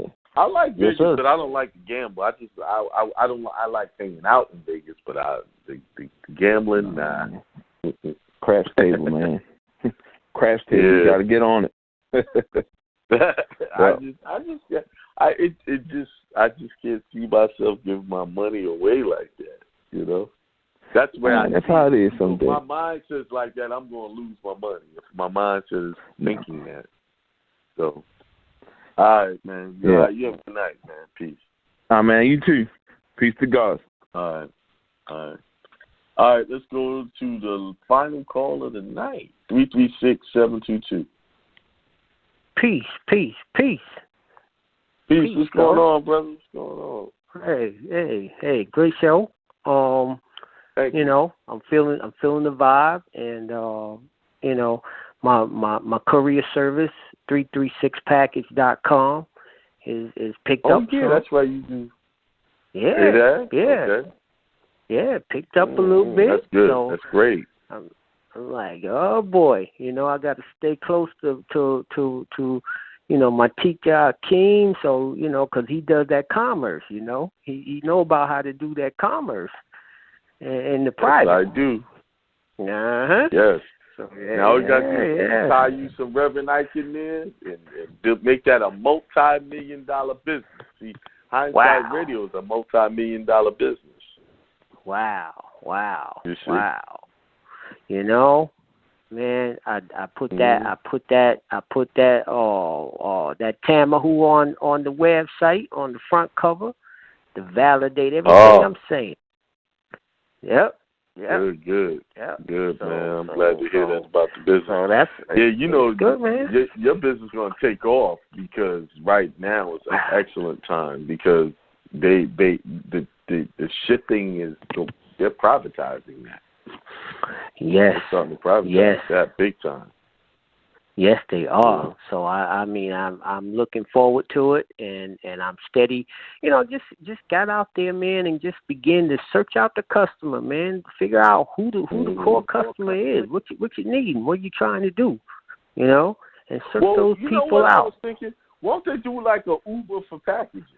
Like you might have something that need to get somewhere local right now. You know what I'm saying? Right. You know how in New York they have messengers, right? It's all over like that. Yeah, it is, bro. It's so many of that out here. I had to find a niche. So what I did, I literally, I mean, we talking like, okay, I did 17 years at FedEx before I even got into this. Okay, and I really had to search out the niche where you actually get more into the commerce. You know, you don't do as much business like you would like a Uber type thing, but when you do it, you really get paid because you're tapping into the expedite courier service business. That's what it is. It's an expedite service, which means you're moving it. Exactly. You're moving it when they call you. Simple as that.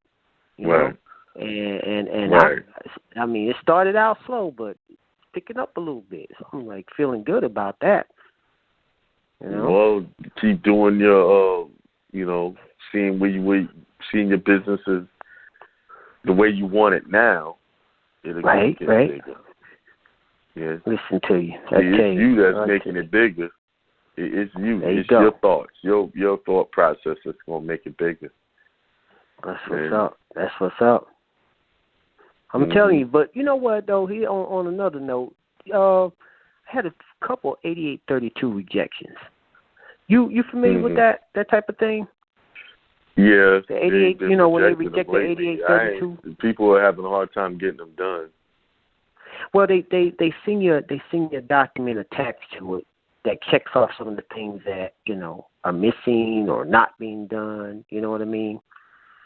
And I'm gonna run a consultation with you next week so that you can take a look at it. I'm gonna upload it and then I'm just gonna send it to your email and set up a consultation with you and just let you look at it. Because I heard you saying it's like that what I said before about a lot of the stuff we taught years ago that was getting through. People are having a hard time with them now. So that means maybe there was something missing before. that was just overlooked. We need to just go take a look at it. Maybe we need to tighten up. Yeah, there are 3 things that they pointed out. I can get an understanding on 2 of them. It's just one of them I'm still scratching my head and trying to meditate on it, but I'm probably gonna need your insight. You know. Okay. All right. Yeah. But other than that, still waiting on the info to come back to me regarding the passports, and I have a what do you call them things? I have a good news report, testimony here shortly. Okay, a testimony, like the church say. All right, man. All right, sir. Right. Thank you. All right, peace, God. All right, peace. Well, everybody, that is it for me tonight. Thanks for the positive vibes. Thanks for tuning in. Once again, see y'all on Thursday. Well, tomorrow, Solomon be on at 9 for an hour. So if you want to talk about health issues or whatever, he will be there.